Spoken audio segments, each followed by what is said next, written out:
Welcome in, everyone, for some Blue Otter Diamond League action for a heavyweight matchup at the top of the Shurima group between the Akuma Strikers and Dorado Gaming Delta. It's looking for like an exciting one tonight. I'm Isaac. Joining me for this cast is Cherry. Yeah, we got a big game ahead of us as these two teams, they've become titans within this season of the Blue Water Diamond Division. As on a Thursday evening, we will be taking a look at the draft for game number one. Obviously, it's tried and true. We will be looking at this as a fearless draft, so you do have to be a little bit wary of your picks, your bans, everything in between, as it certainly will have to be the compositions to start us off tonight to really get the tone sent to get this tempo online. As we look towards the start, very basic bans coming in. A little bit of a question mark towards the Smolder, but the first picks going towards the Mbessa. Certainly an interesting ideology, as the Mbessa likely to be played in the top side of the map. Not traditionally something you pick out first, but it is seeming as if the confidence may be wavering. Yeah, and especially one for Fire Flans. He's one of these guys who just really likes to get ahead. A lot of the Strikers games really fall on Fire Flans if he can get ahead. If he does, he's got 4th kills per game in the league, but also the highest gold difference on average in the league as well. It's just a really one of those guys who, as soon as he gets ahead, he's just a monster and impossible to stop. So the Mbessa kind of somewhat fitting into that style of pick, but I mean, notoriously famous for the Darius and the Garen as well. Going to be going a little bit more standard this time around with the Mbessas. We seem a little bit more common, but also in terms of the Strikers, before we get into like the rest of the shots that we see go unfolding before us, they've actually changed up their lineup a little bit. They had 1 week off last week as they had an FF against Seneca Swarm. And in that time, they decided to move Cool Kitten into the mid lane and drop French Zinni to support and move Data out. So they're looking at a new look Akuma Strikers, one that they've been relatively successful on, currently undefeated, but in all of their wins, they've dropped a game every single time. And counter to them, Dorado Gaming have never seen a game 3 all season so far. Definitely when you're facing off a team like this where one has the tone that's being sent as we can make it as long as we get to game 3, our wins will be guaranteed. The other one says we're either winning early or we're losing early. No in between. So it is a definite change in pace for what these two teams are going to be used to, likely, at least for one of them, if they go to the game 3, certainly would be favoring.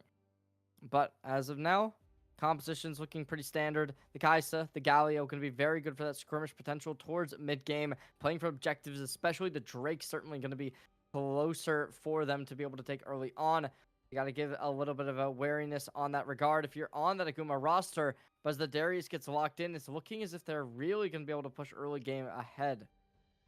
Yeah, and as you mentioned, this is a fearless draft, and what's so fun about fearless that you have taken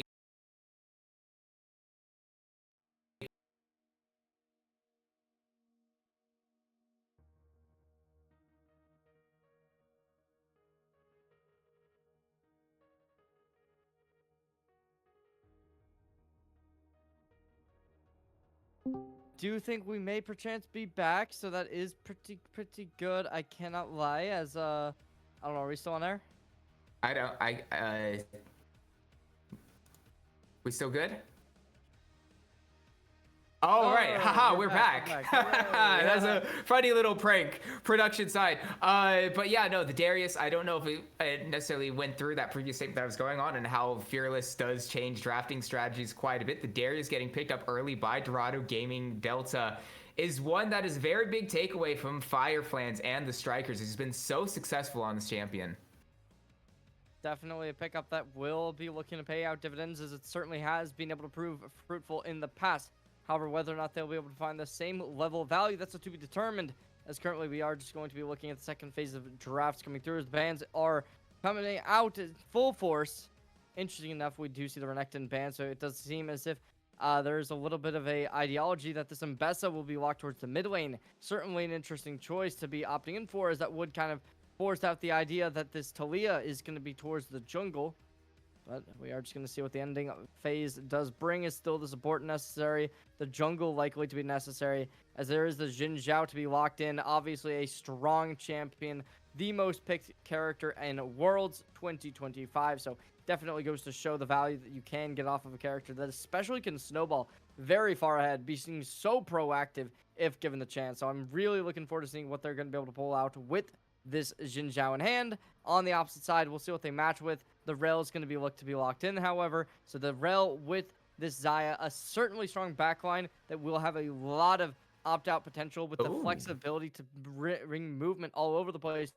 But maybe I was wrong. I guess the Mbessa will be locked somewhere unlike the top side as the Mundo gets brought in for the final pick. That's probably going to be a best of top, no? Because if my knowledge serves me correct, Mundo would struggle pretty hard into the Darius early on. And That's I know true. Mundo, I believe, was Mundo one of those champions that got? No, Mundo was not one of the champions that got touched with the jungle sort of situation this time around. I was thinking that maybe it was going to be an invested jungle, as I know for sure, her damage to monsters was increased for that. So got a few potential options from the strikers, but Dorado Gaming Delta going to round out their composition with the Maokai coming through, probably going to be in the support role. Yeah, the Maokai with the Kaisa, certainly a conventional bot lane, as you have a lot of options regarding how you want to engage. There's certainly going to be a ton of ways that you can play around this composition. On the opposite side, looking to run that front to back, possibly bring the Mbessa in for some flank routes. It could be good, but it really will just be time to tell, as only really having the Kaisa on this offensive to be playing from range, while the rest of the team going to be looking to get in dirty. On the opposite side, however, a couple more ranged options are available, as you have the Talia, you have the Xayah, the Mundo as well likes to be at least at a slight difference in range, as the Axe does very well at being able to heal yourself, and that kind of gives you a little bit of capability to really prolong team fights and kind of extend the value that you will be able to get. But as this game will be getting into play, the excruciating value needing to be found for one of these rosters taking down the other in this Titan matchup, it will be here and now to determine who will find the win. Well, it's not Titan. It's Blue Water League. Okay, I'll show myself out. All right. No, anyway. But I think what actually gets quite a bit of value here as well for the strikers is the Xayah. You kind of covered how the Dorado Gaming Delta's team wants to get in really close and like run at you. And Xayah really succeeds into these sorts of situations, especially with the amount of peel that she should be getting, at least from CC, from the likes of the Rel. I think we could see a really big pop-off game from Rathu, who is stepping in for X-Fluke if the updates were to be believed, as a substitute for today. So funnily enough, this Akuma Strikers team as well kind of starting to reform that Akuma Sabres team that famously did really well, won back-to-back Blue Water Diamond Leagues in seasons 11 and 12. Yeah, I mean, I don't know. I'm looking forward to seeing it. Obviously, this composition for both teams are going to be looking good. So when we take a kind of gander towards the skirmish potential within the mid game, I definitely am going to be looking at Dorado to be able to leverage the utility that they do possess, especially towards the Maokai, especially towards the Galio, with the hero's entrance being a super strong utility to be able to make engagements work, and being able to facilitate those fights is going to be certainly them to take this into their hands. Whether or not that will work inevitably, that's still something that realistically could turn, as if they get left behind, leaving their opposition with a decent gold advantage, it certainly could go the other way. But I mean, as of now, it really is just both teams trying to hit each other as hard as possible with the kitchen sink, as there's a lot of damage output from both teams, especially if they get ahead. So when we look towards this matchup, the top side is going to be super volatile. The bot lane is going to be super volatile. The jungle is kind of a to be determined, but it is certainly going to be those two that I'm looking ahead. The mid lanes, not as much, as both really do just kind of play as that solid factor for the rest of the team to play behind. But, oh, we just got confirmation. It is going to be Mbessa jungle. So this is honestly the first time I've been able to witness this. So that will probably leave the Mundo on the top side. A little bit of an interesting choice is traditional. You look towards that Mundo as the top laner, or sorry, the jungler in this kind of composition, as the Mundo gets to kind of scale ahead without any real leverage against them. But I guess putting them towards the top lane is going to give this Darius a little bit of a run for their money, as they won't be able to connect their pull when you have to deal with the spell shield. So that, with that being said, there's going to be a bit of self-heal for both sides, and we'll see whether or not this matchup does go well for Dorado in the top lane, something that we kind of were a little bit confused about beforehand, but now that we know that this is going to be the matchup, it really is just going to be question marks all around the board.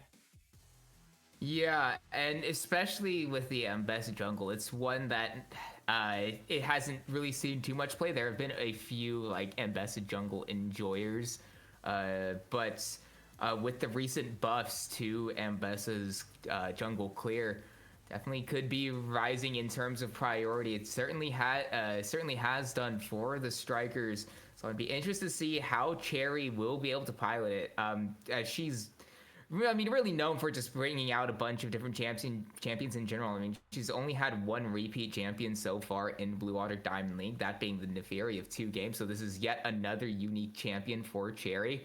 And it's worked out for them so far. Typically, when you think of like perhaps expanding the jungle pool a little bit too wide, it could kind of mitigate that extra familiarity on a single champion. But if there's anyone who certainly can do it, it is Cherry for strikers.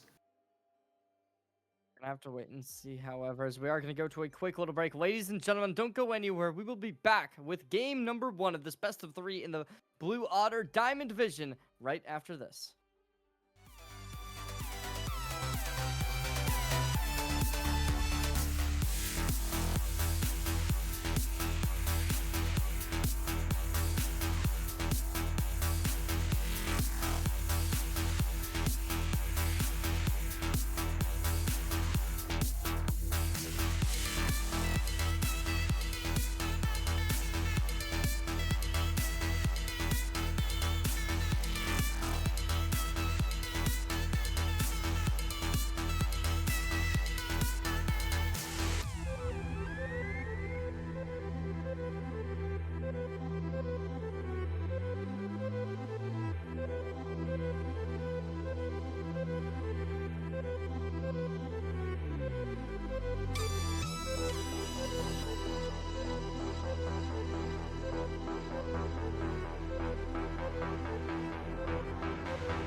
And oh, wait, hold on. I was gonna say we're back, but we're straight into some action. An invade from Dorado Gaming Delta straight away. They get a ward down onto the blue buff of Akuma's strikers immediately. No time to rest or take things in whatsoever.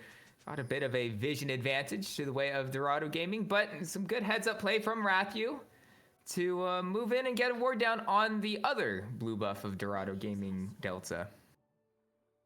As we look towards this matchup, we saw the draft. We get into game, going for an aggressive play. It will be Dorado Gaming having a little bit of a scuffle and facilitating that engagement. Will not be able to lead to much dividends, giving them not much to play off of. Instead, they are just going to have to concede to traditional lanes as everyone goes back towards where they have been set up in the draft. No lane swaps, nothing like that. Obviously, without it being in meta, we were not likely to see it until around that 10-15 minute mark, but who knows? Maybe something goes awry, especially towards the top side where the Mundo can start to get a little bit dissipating into this matchup. If it doesn't go their way, it certainly can be hard to play into it, but whether or not they will inevitably look to give them that kind of escape route, it's to be decided. Or whether or not this Mundo will be able to play this lane well enough, that's also something we'll have to look towards.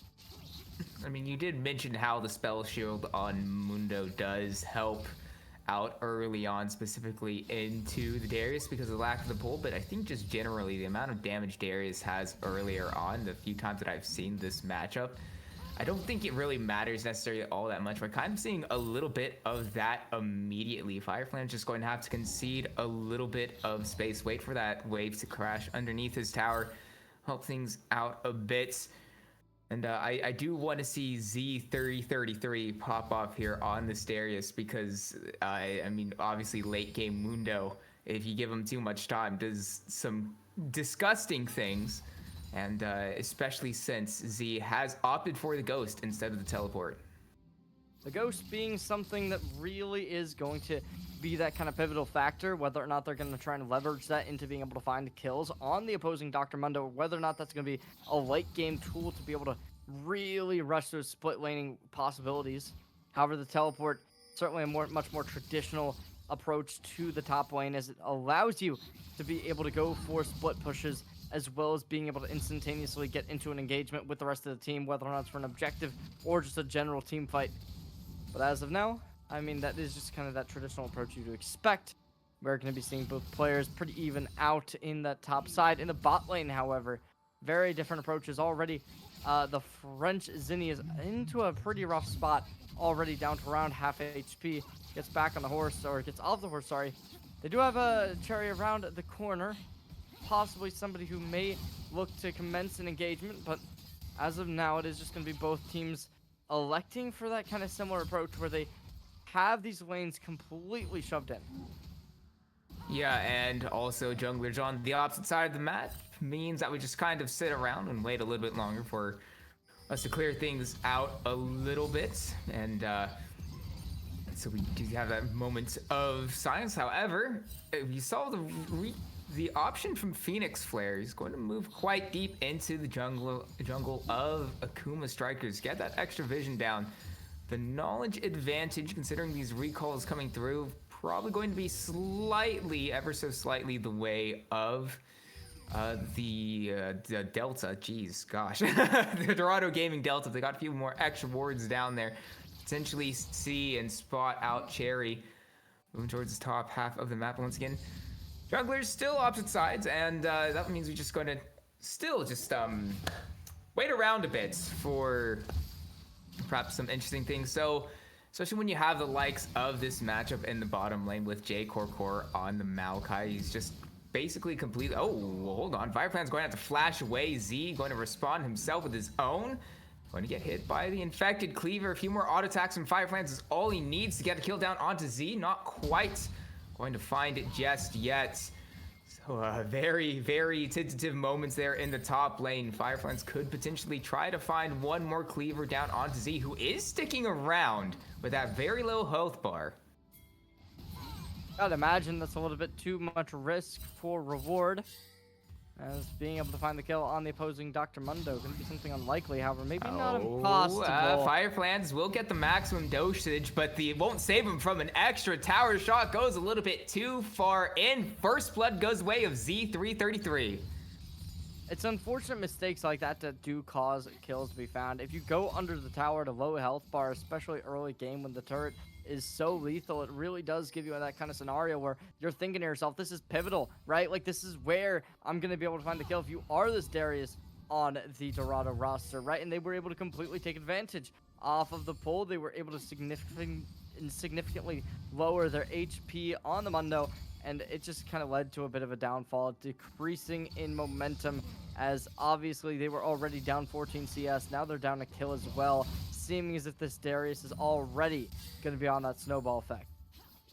Yeah, and already up 10 CS, going to be walking back with 2 long swords. Will be doing quite a bit of damage onto Fireflans if he gets close enough, especially as Phoenix Flare is on this top half of the map. No flash available for the Mundo, no maximum dosage, means that Fireflans is immediately the target. Will probably be burnt down very quickly by the amount of damage this top side of the map that Dorado Gaming Delta has for themselves. Very quickly they get a second kill. Already, Z is on a 2-kill lead. The gold is stacking like crazy, as now J Core just going to be taking the extremities of this bot lane, trying to be able to make sure nobody comes into contact. However, we are going to be seeing a couple players looking possibly poised to find the Drake, as both the jungler and mid laner will find the stun down onto Jay, who does have to flash away from Rathiu to prevent the snare come down from the recall of the feathers. And so no flash on this Kai'Sa pre-level 6 means that with Ambessa here could potentially be a target after this Drake gets taken. Yeah, definitely seeming as if this Drake will be taken without any contention, as all 3 players opting in for it from this blue Akuma there roster. Might be some contest. We eventually get the camera down there. They're looking at it. Yeah, but no. Well, they were a little curious, Dorado Gaming Delta, that potentially they could sneak away in there, potentially steal that Drake away, but not going to push their luck any further. And honestly, they spend a lot of time kind of poking and prodding to not get anything for it. Unfortunately, they didn't really have the tools to be able to facilitate the engagement. They only had Che, who could have possibly been the leech for the hero's journey to catch onto. Without J Core at level 6 until right now, they did not have the Nature's Grasp either, so it really is just a lack of tools to be able to make the engagement happen. However, it does seem as if they will instantaneously opt in for these Void Grubs. Obviously, if they can collect 3, it would be very detrimental for the Akuma roster. However, seeming as if that's impossible. The Justice Punch goes in onto Cool Kitten, and now the hero's engines will bring him over to the rest of this fight. Fireflans goes low, but it's immediately traded back around 1-for-1 currently. Nazumi's going to have to hightail it out of there with the flash, but slowed up. Surely there's nothing else for this Galio to do. It's 2 kills to the side of the Strikers. A necessary win for sure, as it will be the Akuma Strikers being able to finally get some gold back onto their opposition. However, that's not the best, as they did lose 2 Void Grubs for it. They are going to be able to pick up the last, thankfully, as we can see the Ambessa being able to eliminate that without really any hitches, as they just took out the majority of their opposition's team. Now they're going to have to force regroups. And with the Akuma Strikers in good spot, it's going to be nice. He does have the Feather Storm, so he's the target, but could pop that any time. Will hold on to the ult. Very daring there, Rathiu, but will instead opt to use a lot of his health bar instead. Looking good, as it is going to be the Akumas. Going to have a couple more kills potentially on their hands. Che going to drop an auto attack and then use the killer instinct to get away, but it's a really good seismic jump, and the crash down with the Magnus Orb ensures this Kai'Sa can escape. Yet another kill goes the way of the Strikers. That's 3 unanswered for them now.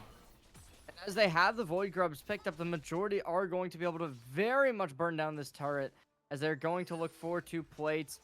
French is going to be the one player withstanding a little bit more on the HP, but unfortunately, their Zayed not going to keep up the aggression, as they do have a little bit of intuition. Opposition could be close by, knowing that it is going to be the better idea to just back up, conceding the idea of multiple turret plates just for the current time being.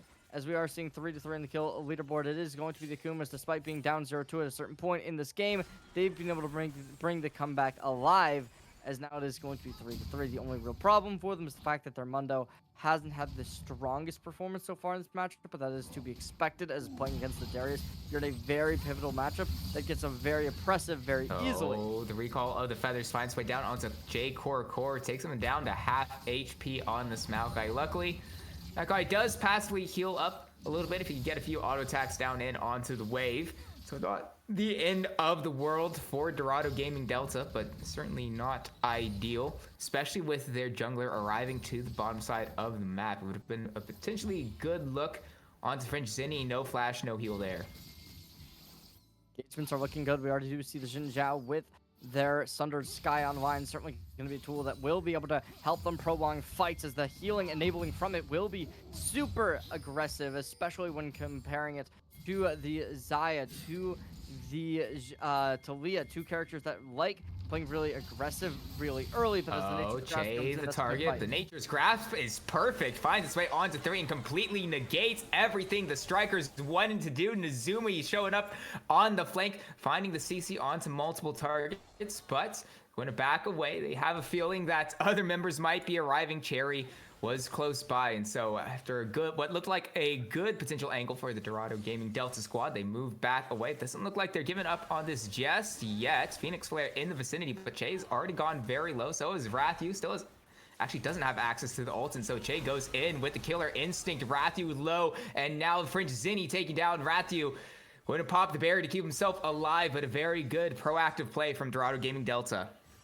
An interesting play, to say the least, is despite being able to find 3 with the Nature's Grasp, they don't concede fights, but they don't really take the initiative either. Instead, they're going to play a very static position, holding it still, but when it goes towards the bot lane, as both teams getting a little bit more dynamic in the way that they're kind of aggressing towards each other, it leaves them in a really pretty rough spot. Now it is going to be the kill back onto the favor of Dorado, as with 4-3, they still are not in the goal lead. However, the XP is still looking a little bit towards the equilibrium that one would have initially hoped for. Level 8 and level 7 for both bot and supports respectively, and besides that, it's looking pretty good overall as a team fight about to erupt. Could potentially see French Zinni caught out.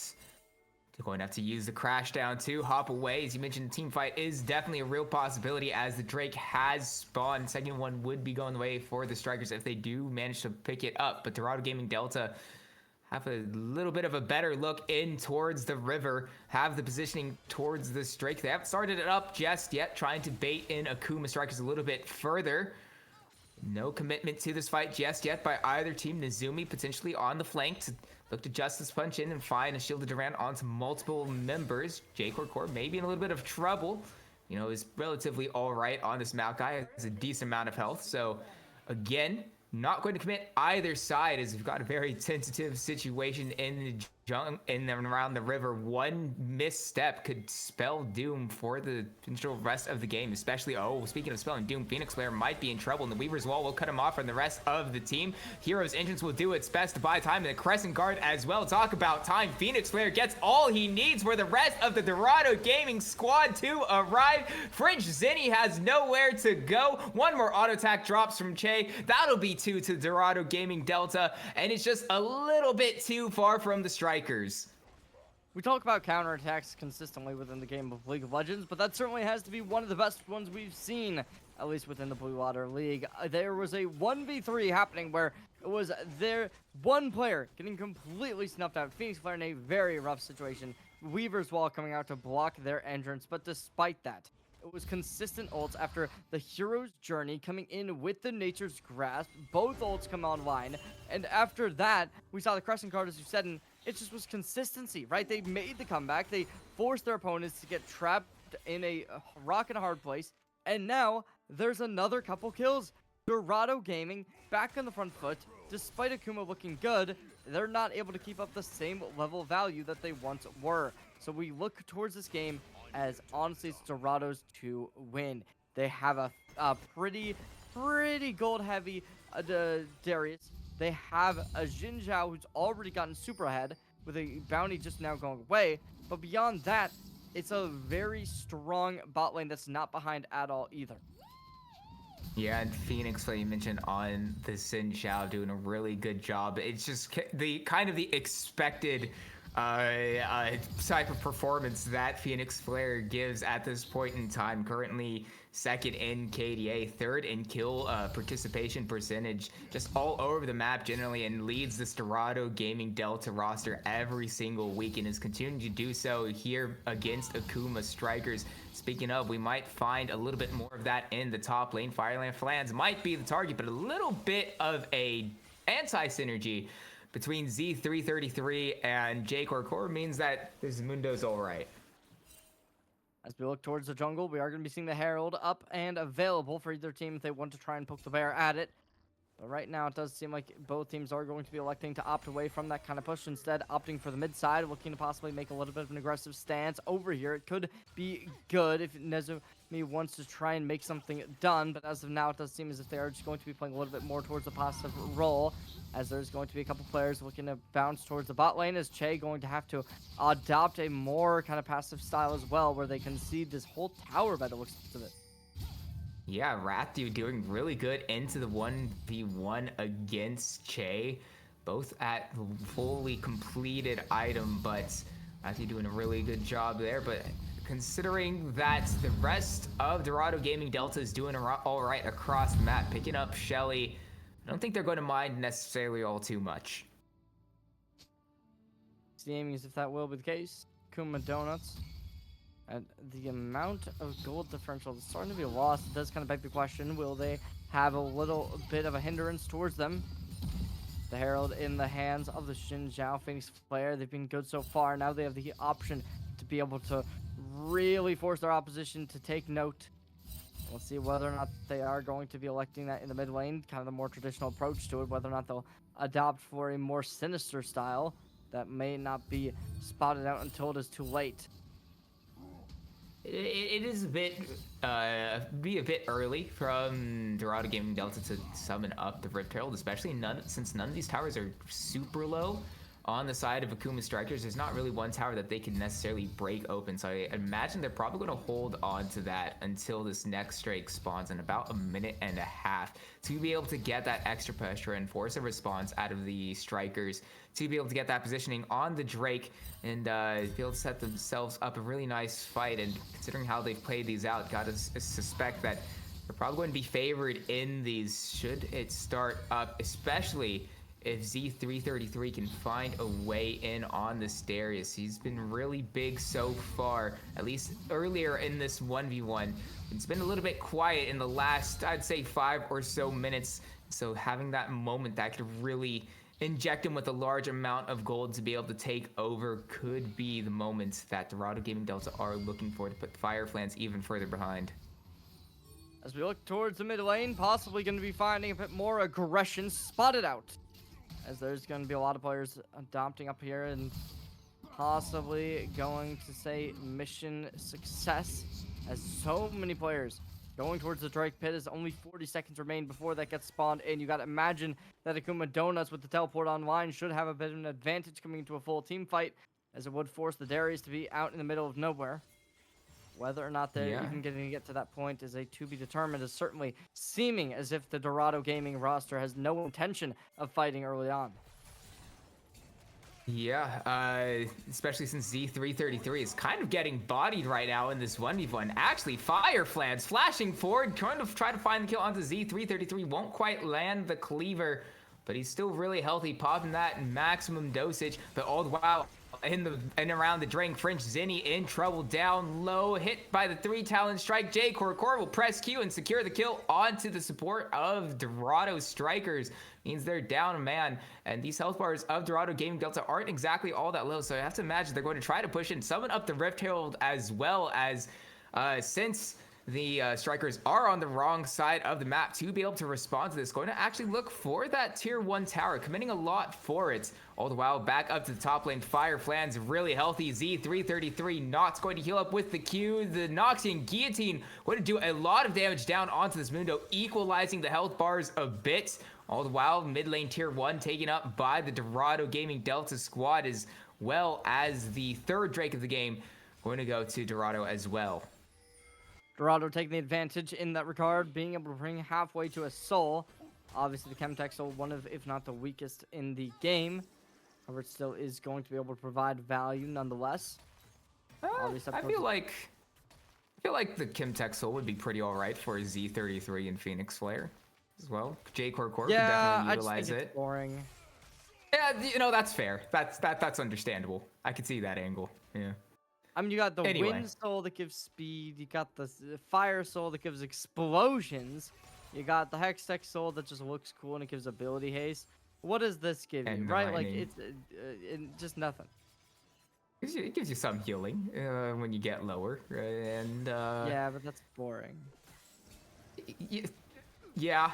I mean, the map's pretty cool with the plants being all buffed up, doing more. I do like that. I'll give you that much. Yeah. I think that's So very cool. I think the map in is a general bit looks guaranteed. cool. Yeah, especially with the whole winter theme that Yeah, we've got dropped so down. cool. Yeah, you know, I really like how the red minions have the red melee minions specifically. They have candy canes instead of their hammers. I quite like that from this map. But either way, speaking of the map, the Otacon has spawned onto it as of a minute and a half ago. Is the only neutral objective on said Summoner's Rift. So we'll probably see some focus eventually down towards the bottom half of the map. Speaking of focus, I was going to be looking at this top lane tier 1, which will be going down surely any second now. I'm certainly a big fan in regards to this new look that we've been seeing from both these teams. The team fighting has certainly been going the Dorado gaming way. And whether or not they'll be able to continue that, we'll have to wait and see. Is up towards the top side.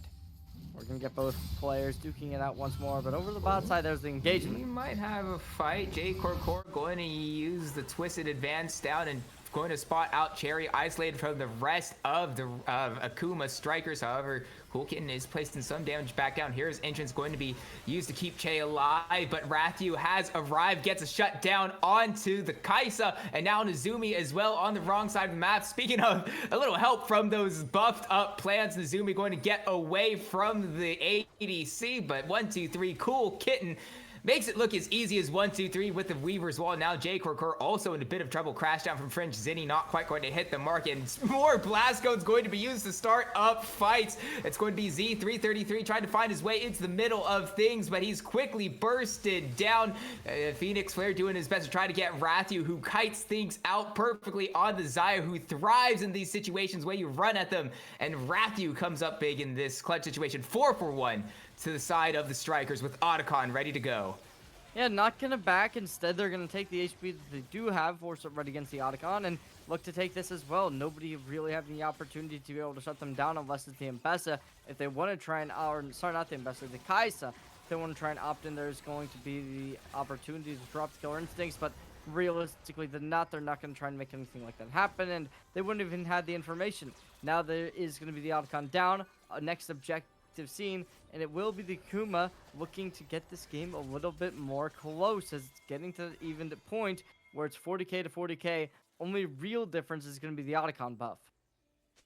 I think another real big difference is that Fire Flans has found their way back into this game at 2 items on the Dr. Mundo. He's only going to get to be a little bit more of a problem, but we see in these side lanes that we've seen through a large part of the this game, and it's the expected that despite the fact that Z333 on this Darius started out really strong the way that is expected, Fire Flans has become very difficult to deal with by, well, really anybody on the Dorado Gaming Delta squad.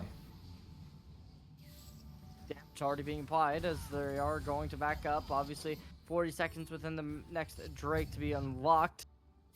Possibly going to have both teams opting in for that sooner than one would have initially expected. We also are going to be having the Baron, realistically going to be up as well. Likely going to be the Fire Dorado Flans Gaming. earlier, going to flash away, hit by the Nature's Grasp, and the Killer Instinct drops down onto this Dr. Mundo, who is isolated away from the rest of his team. Isn't the unstoppable beast as he eventually comes to be just yet, and so with all the members of Dorado in the bottom half of the map, they get that kill, but the immediate response with Baron spawning now is the strikers doing their best to get vision around that objective. It could be worth it if you're on this Akuma roster to try and go for the Baron ASAP, as it is going to be looking like it might even just be a Baron for a Herald trade. Yeah, there's only going to be 2 members down for that Drake. The other 3 from Dorado Gaming Delta arriving, led by J Core and Z333. It will be enough to push the strikers off the Baron, and so that will be a free Drake going the way of Dorado Gaming Delta. Looking good, as they are going to be now on Soul Point. The opportunity to be able to take this game by storm here and now. A couple items up on each player, especially when we look towards this jungler. 4, 1, and 4. 2 items on the board, as well as the tunneler already being picked up, giving off a lot of positive vibes, to say the least. Yeah, and positive vibes are, as you mentioned, that Soul Point to the side of Dorado Gaming Delta, who, as previously discussed, will use that Kimtech Soul pretty effectively. That is in the next 4 minutes.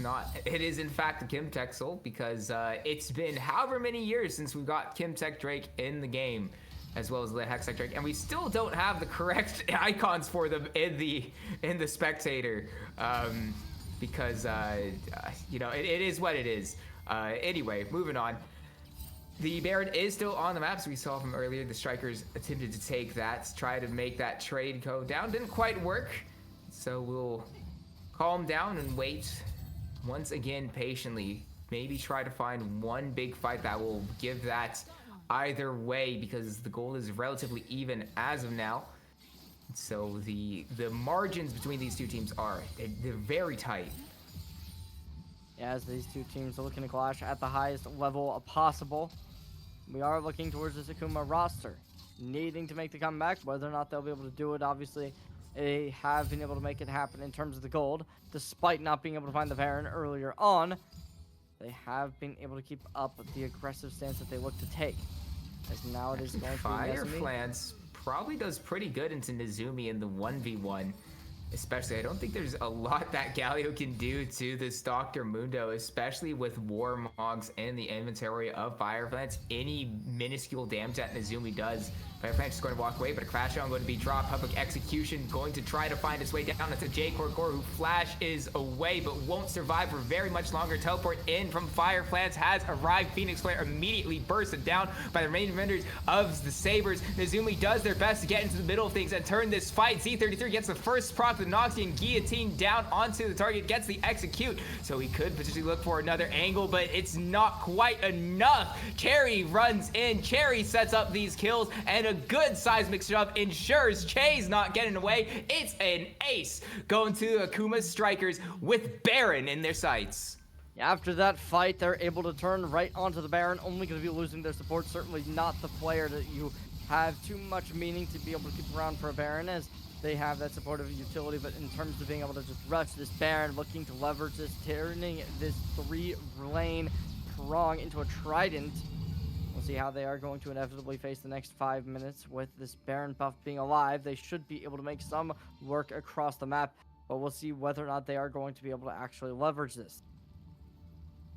Yeah, we'll have that moments, but I mean, Fireflans is looking really big. Level 17 on this Dr. Mundo, especially with the Barons. Probably going to do his best Alois cosplay and just push down these towers. And I'm not really sure how much Dorado Gaming can really do to stop him, because even if they do send everybody, Barons available, and these lanes are going to be pushed in all over the place. It's going to be really tough for Dorado Gaming Delta, but we gotta wait and see if they can potentially find an odd pick or something. But yeah, I don't know who's going to deal with Fireflans. You there? Towards... Hello? Ah, okay. Oh. Yeah. No, I mean, wait. Hello? Well, I mean, as of what? now, it's going to be this turret dealing damage up towards the opposing turret.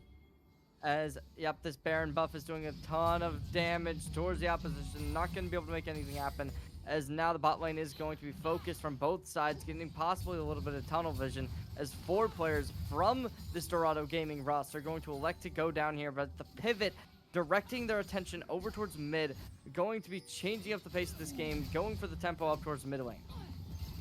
Yeah, but now the seismic shove not quite going to find its way onto J Core, Would have been a bit disastrous for that Maokai if they found, with the pull over from Z333 finds French Zinni. But we'll just pop his own redemption to heal that damage right back up. It is going to be all right. But all 5 members of both teams in the mid lane, an NA classic, an NA staple with the ARAM dropping down. But I think it's really just used to buy time for the side of the Strikers to force all the Dorado Gaming members over here. And Cherry is just going to sit on the Drake, going to pick that up for themselves. Akuma Strikers not going to look for anything more than just preventing the soul going the way of Dorado Gaming Delta.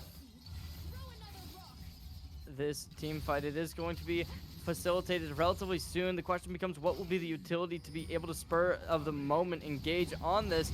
Seeming as if it might be onto French City, but a good seismic shove gets Z333 away. Rathu starting out this fight with a double kill, looking for more public execution, goes in. Izumi will buy a little bit of time with the hero's entrance, and actually Che is able to get 1 kill back around, but that is all that the Dorado Gaming Delta team will get. Only the Ambessa, and with the push in the mid lane, the Akuma Strikers look to take game 1 here in week 6 to Blue Water Diamond League. One team fight. All that's necessary is Akuma taking game 1 despite being on the back foot the majority of this game. They're going to come in, take it for their own. At 70-12 in the kill leaderboard, it's going to be all up to them. Just taking this down. All gray screens for their opposition. Nobody gets alive, and that'll do it. Dorado gets taken for a trip as the Akuma gets it done. Yeah, and it's really, I have to say, I am quite impressed from Fireflans, because quite a few of their performances this season have been either they win super hard early and then they win the game, or they lose super hard early and then they lose the game. So this is a very, we got some character development out of Fireflans here in game 1. Went really far behind over Z333 in the early game, but kept things cool, kept things calm and collected, waited to scale up on this Dr. Mundo, and we saw how little damage he was taken by the end of that, and just what he was doing for this Akuma Strikers squad as they closed it out. Some great stuff appearing, as it will be the Akuma to take game 1. Despite it looking as if it would be going the opposite direction, as there was a little bit of a rough start for this top lane. We were kind of mentioning that in the pre-game draft, how the Dr. Mundo has a little bit of a rough matchup within the Darius, and despite that, they were still able to end the game with a bounty on their shoulders, and overall, they were just looking really, really good while making it happen. I loved the way we saw everything going down, and you really do look towards Rathu as one of the main players who was able to carry that end game down and dusted, as 8-0, not an easy scoreline to maintain, but they do it anyway. Yeah, and so we are going to send it to the break, but when we come back, we will have the draft of Game 2 for you, and we will be able to answer the question of whether or not Dorado Gaming Delta can send us to Game 3, as they have not had a single Game 3 throughout their whole entire series, or if Akuma Strikers could, for the first time, only have a 2-game set. We'll see about that in just a few moments. Don't go anywhere.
we are ready to go once again for game 2 between Akuma Strikers and Dorado Gaming Delta. Oh, shoot, excuse me. Strikers doing a really good job to hold their own and come back in that game 1. So we're going to see how things change out for the second one here. As we head into this matchup, it certainly is going to be looking like both teams have that chance to be able to make the comeback, as we saw the last game going very back and forth. Obviously, towards the end, Akuma was able to take it off the back of the Baron buff, going their way in a good team fight, relinquishing the 1-0 lead. It is going to be their opposition. Dorado Gaming backs against the wall. Can they make the comeback? We will have to wait and see. But as of now, we just get into this draft, and we'll see what they can cook up with. Yeah, and it is a little bit funny, the situation that these two teams find themselves in. It's a bit of a different one than they've expected, because Akuma Sabres, I've kind of said this a few times now, but they have only ever gone to Game 3 up until this point in Blue Water Diamond League, and Dorado Gaming Delta have not seen a Game 3 for themselves, so it'll change either the way. Either Akuma Sabres, they 2-0, and they experience something they've yet to see before, or Dorado Gaming will put themselves into a very unique situation for that squad. Either way, Poppy, Azir, Mel, Gwyn, Nocturne, and Wukong all going to be off the table for these two teams.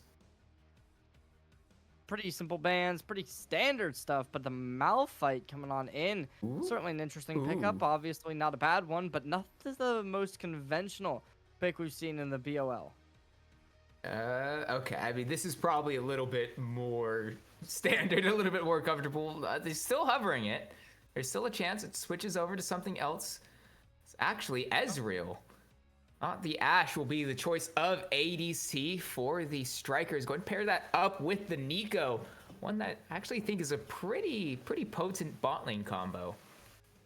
Yeah, it's able to find a lot of value early on, especially when you're kind of combo some of those utility items that really can be putting the pressure on your opposition. If you're able to find good roots, it can be extremely volatile. Now, as the Jax was the first thing to be locked in, we're likely going to be seeing that over towards the jungle role. Maybe they're going to look to flex the top lane. However, we'll have to wait and see. Obviously, if they can take a little bit of inspiration from last game, that was kind of the same ideology that came in with the Mbessa pick, but it is going to be the Milio to be locked in, looking to get a little bit of healing, get some self-sufficiency regarding the bot laners down. It's also, as things go on, a little bit of a counter to the Nico, because a Breath of Life is basically inverse Pop Blossom. And when you think about it, it cleanses the CC and heals, while, you know, Pop Blossom does, you know, apply a bunch of CC and does damage. So as things go on, that's... production will eventually update us. Actually, it is Lucian, so a very not necessarily common these days, but I guess at this point a classic bot lane combo of the Milio Lucian going the way of Dorado Gaming Delta. Yeah, I actually did get to see this just the other day, and I definitely think it's a bot lane that does have that potency to be able to find even more value than, in my opinion, the Ezreal Nico, as the damage output is very nice, as well as just kind of the sufficiency. You get the Lucian with the Nami as well as being something we kind of look towards, but I believe that the Milio kind of suits it a little bit stronger. Heck yeah, let's go. Another Milio Lucian supremacist. Let's yes. And the Malphite does get locked. Certainly not the most conventional pick, but it will be in there in the end. I mean, Malphite jungle's been buffed as of this patch. I don't know how good it is, but the Strikers, they were willing to try these new junglers that have been buffed by Riot as of this patch, with the likes of the Mbessa last game, and Cherry is no stranger to experimenting with jungle picks. So thoughts? One would have to imagine that obviously the jungle ideals can kind of go either way, but as we kind of look towards the bans, the Ahri, the Sylas, both going to be looking to pinch out the mid lane, as we also will be seeing the Orianna appearing as the ban for the opposite side in this Dorado roster. So what these final picks will be looking towards, obviously neither team going to be locking in the mid lane unless that Nico is going to be swapped over there. However, this is a little bit less likely than one would initially have imagined. Now coming on in, however, it is going to be Akuma with first pick on the board. They're going to lock in this Aurora. Certainly an interesting idea because it could still be flexed towards that mid or top lane, giving the side of Dorado Gaming a little bit of a run for their money regarding where each character is going to be opting into. Yeah, it also gives Akuma's, I was about to say Sabres, Strikers, wrong, Akuma team. The Akuma Strikers, a lot of flexibility for themselves as well, depending on what Dorado Gaming are going to show. As there is a little bit of flexibility with the Jax, even though we've got to expect more than likely that's going to go up in the top lane as it usually does. Very least, Syndra will come out for Dorado Gaming Delta. A lot of single target damage and a decent amount of utility as well with the stun on the Scattered Weak locked in. So yeah, that's definitely going to go into the mid lane though. So no real surprises just yet from the Dorado Gaming squad. We've seen a lot so far, but let's wait and see just what this final pick that they go for is and where this Jax might be headed. The final pick does come in the Mordekaiser, so it really could still be either character. Obviously, more likely than not, we will be seeing the Mordekaiser in the jungle. We put the Jax in the top lane. However, it could go either way in that regard. Obviously, towards the other side, it's a similar scenario, but it is going to be a little bit more like, maybe not. What? Well, they're really giving us a run for our money with the different hovers swapping around, having a bit of fun. It's been trying to throw us a few surprises. Garen is one that for sure Fireflands is known for. It's that Darius and the Garen are like his bread and butter. And as they lock it in on the side of Akuma Strikers, it is in fact the Malphite jungle, unless... Oh wait, never mind, we're getting an update. It's not Garen, it's Renekton. So, okay, so it is in fact the Malphite jungle. Certainly, so yeah. All right, Cherry's opting for the new tech that Riot has dropped on us this week. And we'll see how she could pilot it. Yeah, certainly going to be an unconventional pick for the jungle. The Malphite has the opportunity with the ultimate to be able to make massive team fight opportunities, being able to initiate engagements as fast as possible, and can be really, really strong if able to find a 3-man, 4-man ultimate, especially on some of these squishier characters like that Milio, like that Syndra, like that Lucian. Those are the characters you're going to be looking for, and obviously there's the opportunity if you're going to be on this Jax, if you're going to be on this Mordekaiser. Those are the two players who are really going to be having to shut down the Mordekaiser, shut down the Garen before they can get to ahead. But if they can't get rid of the Malphite, it becomes a whole nother story. Obviously, the Hextech Barrage coming in for this bot laner in the Ezreal, certainly going to be a player who is going to be looking to make those 3-man ultis with the Malphite going hand in hand happen, as well as the Pot Blossom going to be super volatile as well. All in all, lots of CC potential, lots of dueling potential. It's going to be a fun game. We'll see whether or not Akuma will take this, but as the Akuma Strikers get on into the game with match point behind their backs, it's going to be Dorado, who's against the wall, needing to make the comeback. Yeah, and so with that, I think we are going to send it to a break for the spectator delay. But when we come back, we will bring you this, hopefully, promisingly, to be exciting matchup. So don't go anywhere.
we've loaded onto the Rift for the second time tonight between Dorado Gaming and Akuma Strikers. Straight away, I don't know what I was saying. I don't know why I saw French Zinni and started to panic a little bit as something was going to happen. But sometimes your brain plays tricks on you, and it is what it is. Either way, it's a classic 5-point start for these two teams in reality, and a few moments to realize that is Cherry's runes. Huh. Huh. Yeah. I don't think it's the most unconventional. Oh, It's wait, not hold on. the Before we get best. to there, Z333, Phoenix player, and Izumi all going to go for a little bit of a late invade, get some vision down onto the camps of Akuma Strikers. So a little bit of a vision war won to the side of the Dorado Gaming squad, at least early on here. Yeah, definitely an interesting idea from both teams, but as of now, you gotta play crazy, and if you're the Akuma, you really have everything to play for, right? This is your game, you're on match point, you go down here, you get equalized, certainly would not be good, as then the lead you've been able to mount up in game number 1 gets completely disassembled. But on the opposition side, similar situation. Everything riding on this matchup. You either lose here, and you're no longer going to be in that contention for the number 1 team, at least in the power rankings. You'd imagine that the Akuma will take that spot. Or if you win, there's still the way that you can be able to completely make this game just all for nothing, as it will just be that best of 1 to see who comes out on top. But anyway, with that said, my eyes are still drawn to press the attack Malphite for Cherry in the jungle. I guess, right? Like, you throw the cheese wheel and you run forward and you get 3 empowered auto attacks down with your W there. Still seems a little bit odd to me, though. Oh, for sure. I mean, you wouldn't see lethal tempo. So, I mean, like, that's kind of already out of the running. Maybe you see Conqueror, which could be okay. But it is definitely a weird ideal to come into it with the press the attack. I mean, obviously they know what they're doing. They're all the way up here, high divisions. They've, I hope, had practice playing these champions. Obviously, I don't see a whole lot of Malphite jungle. But clearly it's good enough for them to play it. All the while that discussion was going on, Z333 getting a huge chunk of damage down onto Fire Plants, and now Cherry could be in trouble on this Malphite. Che going forward, getting a few auto attacks down onto this big mountain.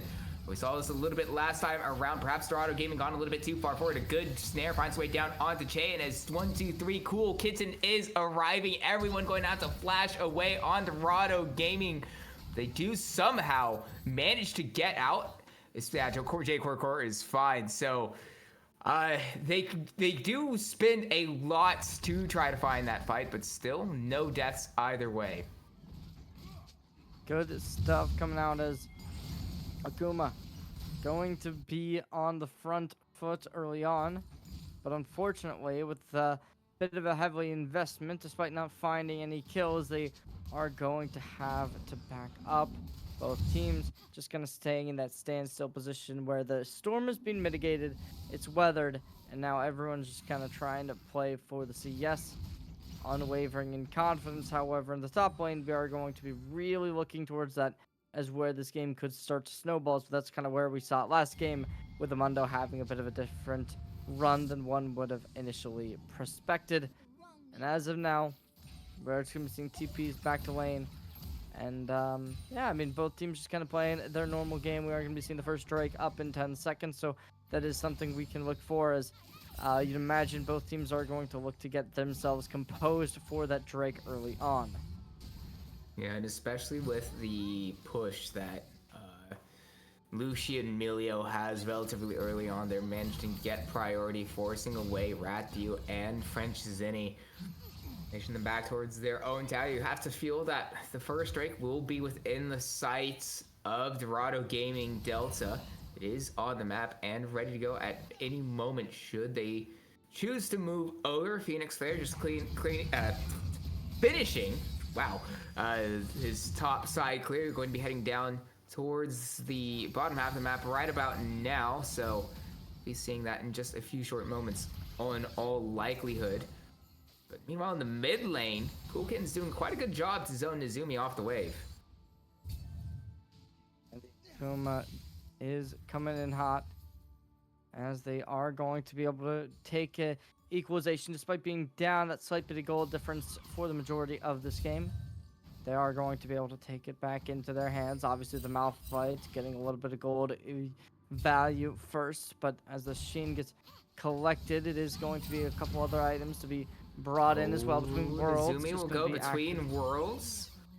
It was actually Cool Kitten who uses between worlds because that's who's piloting the Aurora. So a bit of a slip up of the tongue there, but not quite going to find the damage. It's really good scatter of the week from Nezumi to stop that attack that Cool Kitten was looking for. And as Nezumi hits level 6 themselves, they might have a pretty good opportunity to maybe find a kill with the unleashed power available to them. I do find it interesting, right? They already go for the Dark Steel, something that's not as conventional. Quite low. The Cherry has arrived, so extra help from this Malphite just going to get Rathiu out of there. But it's still looking good for this Dorado gaming squad in the bot lane. Z333 going to send Fireflans to the death realm, but Fireflans really doesn't matter. Pops the Dominus, is able to heal everything back up and really not care and do a really good amount of damage in return onto Z. Liking the way that this game is currently progressing for sure. Still though, 7 minutes in, no kills. Both teams playing ridiculously safe compared to last game, where I believe at this point we already saw 2 kills go down. So definitely big changes in the tempo that has been activated. Yeah, but all the while, Rathiu's kind of struggling, at least in terms of health here in the bottom lane. Has still managed to keep up with the farm. But, Phoenix Flare going to smite away the red buff from Cherry. So going to be feeling pretty good about that. Hitting level 6 before the Malphite as well. And could potentially look to use that to try to find a fight somewhere, especially around this top half of the map, as that's where they are and have access to the Rift Herald, which is spawning now. Or wait, sorry, Rift Grubs. You know, my brain's stuck in 2018 is what it is, you know? Yeah, back when the Grubs were not available, the Rift Herald was massive to be able to utilize. As we look towards Rathiu, obviously we send last game. They had a little bit of a tough time getting to the point, but eventually they were one of the big carry potentials for the roster. This time it does seem as if they are going to be having a bit of a tough time pushing themselves into the front seat. The driver's seat doesn't seem to be theirs, as French just going to be getting a little bit of early poke damage, possibly going to look to just disrupt these backs, and able to do it relatively well. Yeah, I'm going to be able to allow Rathiu to maintain some tempo. I'm going to allow him to get that recall off and get back to the lane without much trouble. And despite how things have gone for Rathiu, at least in terms of the health bar, these trades have been going good for this Ezreal. But he's managed to keep up the CS, managed to keep up the farm. So very impressive. French Zinni, Coffee, I mean, he's committed a lot to stop these recalls in the bot lane. To be fair, it is working out for him. Obviously, that is kind of the job of the sport, right? You want to try and play the poke damage, and they're doing it relatively well. Being able to tank a tower shot, not going to be the end of the world, as they do have that heal available if so necessary, but as of now, they are just going to... Z333 going to send Fireflans to the death realm, but Dominus is popped. The Obliterate gets a decent amount of damage down onto the rank, and a few auto attacks, all that need, but Fireflans heals back up, gets away, slice, dice, out. And this health bar is very low, no flash on the Crocodile. Z333... His health bar also very low, so they're not going to push their luck any further under the tower, but Fireflans, no flash. Z33 low HP, but they want to get a little bit dicey as they go for the heal, going to try and make something happen. EQ, both get active. Oh wait, all the while the Drake's going to be stolen away by Phoenix Flare, but he might have gone a little bit too far away. Pop Blossom not quite going to find anyone. Unstoppable Force gets its way onto Nezumi. First blood will go to Phoenix Flare. However, Che dashes forward, gets another kill onto Fringe Zinni. Cool Kitten will do their best to get away and will do so. In fact, Nezumi's very low and Rathiu's trying to push his luck a little bit more, but Che's full health. Che does quite a bit of damage. Arcane Shift away will buy Rathiu some space needed. True Shot Barrage barrage will be dropped. Does find the target onto a recalling Nezumi some few screens away, and these health bars are very low, but a really good stun from the Counter-Strike drops, and the auto attacks after the dash from Che will secure the kills down onto Rathu, but the teleport in from Cool Kitten will mean that the first kill goes back the way of the Strikers. Now Cool Kitten looking for Che, who's certainly way too low to do anything about this shutdown to 1-2-3 Cool Kitten.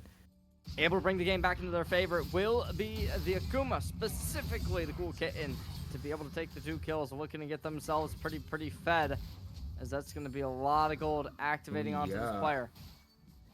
All the while in the top lane, Fire Flans once again maybe not having the best of times. It's a bit more even early on, but another Obliterate finds the target down onto the Crocodile. Still, as we mentioned earlier, no flash for Fire Flans, and now no teleport stuck under his tower. This is a really troublesome spot for Fire Flans. Going to pop the Dominus immediately just for the health. Great stuff coming out as now towards this mid. We're going to be seeing a lot of players looming around with both this bot lane coming in from the Akuma roster, going to try and possibly play for the jungle side, maybe go for a bit of a flank over towards the opposition once they go in for the turret, but nope, they just play the normal route. As Root will connect, as J Core gonna take a mound of damage to their face. Obviously, French Zinni starting to get a little few items under the health, getting some extra magic damage will help out. Fireflans actually doing a really good chunk of damage out on Z333, who does have access to the shield, and the heal eventually won't use it, so he's still going to have a lot of available health. Technically, now the turn onto Cherry is what Dorado Gaming are going for. The Unstoppable Force will do their best to buy time under the tower and will actually trade a kill back onto Phoenix Flare, but a 2-for-1 going the way of Dorado Gaming. A strong ult coming in from the Malphite, able to mitigate the damage. Oh my goodness, Che does so much damage. Rathu will do the best to body block for their support, but Che will actually take 2 tower shots down themselves, so this ADC is looking very low. Cool Kitten going to go between worlds, calm and collected. Now J Core going to have to do their best to get away, but no flash on the Milio into the face of a Aurora. We'll get the kill over to Fridge City, who just kind of secures that one. He probably would have preferred that to go onto the Aurora though. Isaac, this is exactly what you're looking for the Akuma roster. You're able to feed away everyone on the team, especially the Cool Kitten, somebody who's now 3-0-1 with 7 stacks on the Dark Seal. An absurd scoreline to be at 13 minutes, even though there's only been 6 kills. Having 4 kill participation on your mid laner, giving off just this dominant position, and it really does kind of mold the path for this team to be able to succeed further and further throughout the season. Yeah, and that's 7 stacks on the Dark Seal for Cool Kitten as well. Going to be doing quite a bit of damage at this point in time, just on stats alone from that. Gotta imagine that as soon as Cool Kitten finally finds a window to be able to recall, they'll be walking back with a fully completed item and will be feeling quite alright for themselves, and a certain player that's the Strikers can definitely play around through this mid game. Aggressive stance being taken. Z, full shield available if they do try and opt in for it. However, it does seem as if they're going to back up a little bit towards this jungle. We see a bit of battle for the Warfare in terms of vision.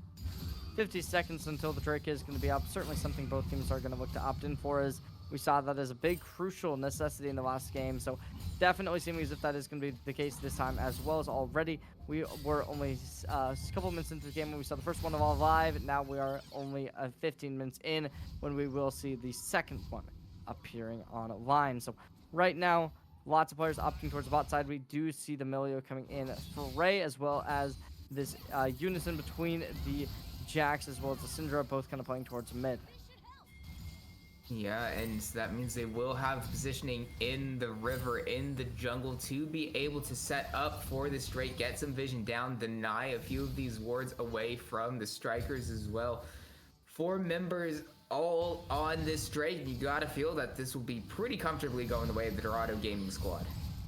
Dorado Gaming looking good, as they are going to have 4,000 HP down onto this Drake, as now the regroup comes in, and it's going to look good as they hit one with the true shot. But a flash forward, Cherry not going to hit anybody with the Unstoppable Force, and left isolated from the rest of the team. Che going to get that kill. Rathu, however, will trade back onto Phoenix Flare, but importantly, 1-2-3 Cool Kitten gets a little bit too heated for this fight.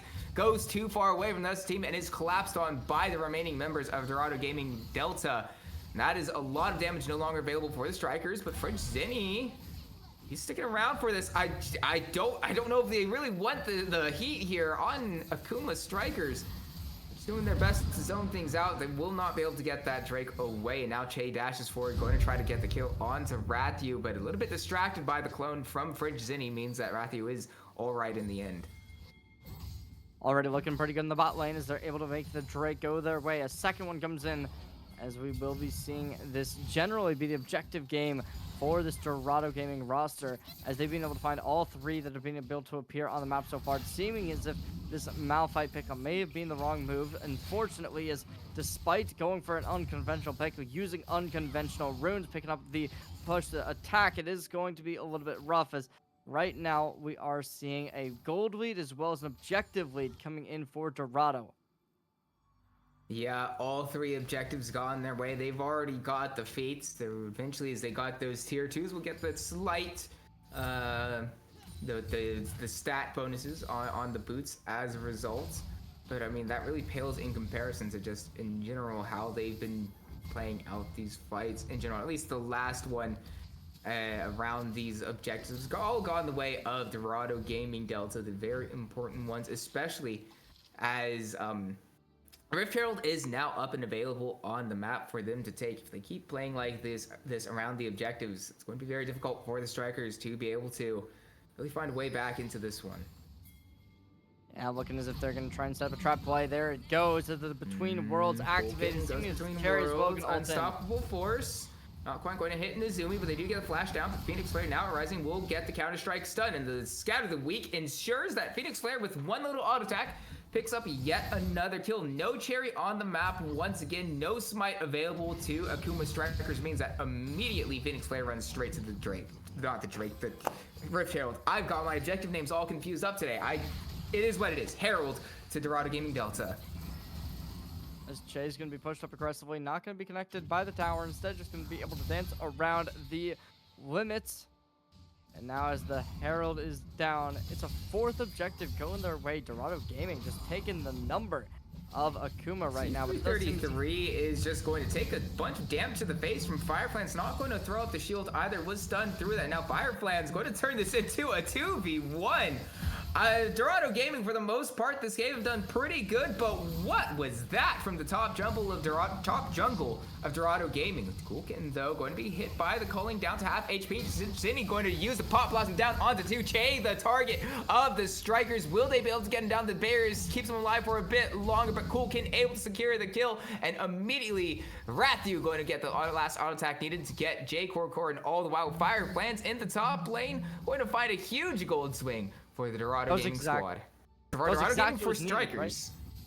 I mean, they were able to find 4 kills within the top and mid of this map. Definitely looking good. The only real problem is the fact that they left the bot lane completely empty. That gives Nezumi the opportunity to be able to make something happen down there, and that gives them a little bit of gold to be able to try and make a couple plays with that, getting a bit of extra percentage on their bot lane. But unfortunately, that's not going to be enough, right? We know that the top lane has the Mordekaiser over there, but despite not having that tower to play behind, that's going to give the opposition in this Renekton more opportunity to try and play aggressive, as the Black Cleaver now going to be online. Certainly going to be a tool that will be able to limit the potential of this Jax, of this Mordekaiser, both who at least semi-rely on the armor to be able to get ahead. So I would like to see that kind of being a little bit something to make these team fights a little bit more contestable. But as of now, with 6 sacks back on the Darksteel after losing it on 8, they're back into this game for sure. Cool Kitten now completing the Luden's gun. It's not called Echo anymore. Companion. There it is. That's the word. there's the Luden's item. But yeah, we'll be doing quite a big amount of burst on this Aurora, especially in around these fights. Cool Kitten has been really talking about that. Nezumi is the target for Cool Kitten, but the unleashed power will chunk out Cool Kitten quite a bit. Nezumi not exactly weak themselves as well with the their own Ludens in their inventory. Great stuff coming in as the Otacon is going to be up. Definitely seeming as if the True Shot Barrage isn't going to be enough, as only going to be able to affect some of the minions, not going to be able to do too much the actual individuals on the opposite team. Yeah, Child's going to be spawned up, going to be used Oh, straight into the tower to secure yet another tower for the side of Dorado Gaming Delta, securing all 3 outer towers. Are going to allow them to be more comfortable in moving into the Akuma side of the map and just push in, get some extra vision down. They've been really good at securing these objectives. Oh wait, Nazumi's teleport in. That was actually a clone. Never mind. Nazumi is all right, at least for now. We'll dodge out the Aurora a little bit there. Cherry taking a decent chunk of damage, but Rathu might be in a bit of trouble, having to arcane shift and flash away, but all the while towards the more bottom side of the map. French Zinni going to be bursted down by Nazumi, picking up that kill. Jerry has gone too far on the Malphite. Double kill for Nazumi, all the while Z33 sending the strikers to the death realm, flashing forward and securing the kill onto Rathu. A really clean fight to Dorado Gaming Delta, and Otacon is on the map and will be the objective that they look for. we saw this exact play coming in from the opposition in the Akuma roster last game, where they were able to take the team fight into a Baron and secure a win. Unfortunately, this time it will not be the same scenario. However, a Otacon and a Drake gives them soul point, seeming as if we are destined for a map number 3, especially when it's an Ocean Soul. It's really, really good for them, and it might even lead to even more value. However, just about now we are going to be seeing this. Whoa! Cool Kitten does quite a bit of damage down onto Z333. Just 2 abilities, all he needed to secure that kill. And that's a shutdown going the way of 123 Cool Kitten, who, if there is one person who will be able to get the strikers back into this game to be able to secure a 2-0 sweep, it will be this Aurora. Definitely seeming as if they are the player who will be that kind of shining ray of hope for this roster's 8 stacks on the Darksteel, looking good. Already having 2 items online. Definitely going to be getting closer to the power spike that they will be hoping for, as now there is going to be another engagement with the Aurora needing to show their strength that we were just discussing, and already power won't quite find the kill. Nazumi's going to do the best they can to be able to pick off the Cool Kitten, but they're too far away. Scatter the Weak will buy some more time to be able to heal up on this honey fruit. But, I mean, there's just nowhere for Nazumi to go. They'll give the shutdown over to Rathu, get him some extra gold, but Fireflans is way too far up. We'll pop the Dominus for the health, get him some more time, but it's not nearly enough, as Che will return a kill. Yeah, unfortunately, that's not just going to be a kill as well. They're going to likely be able to... Phoenix Flare. Phoenix Flare. Yeah, you know, these things happen sometimes, right? Like, they just... Yeah, So kill traded back for Fireflans in a very unexpected fashion. So not the end of the world for the Renekton, despite what was a really big blunder in terms of positioning for the Renekton. Yeah, they look to try and keep the tower alive. However, trying to do that just resulted in their own demise, as well as almost being able to take down the turret. Of course, in the end, we all saw what did inevitably happen, but there was definitely the world where the Akuma Donuts would have suffered significant gold deficits if they didn't have that play go their way. The tier 2 tower in the mid lane is certainly one of the more impactful ones within this game, and it's not good if you let that go. So I do have to give them a little bit of respect for sure. Fireflies doing the aggressive stance that was needed to be able to keep the tower alive. Since we have a minute before the Baron spawns, I have a question to ask Cherry. You've been calling the strikers the donuts. Is there like some sort of story behind that, or?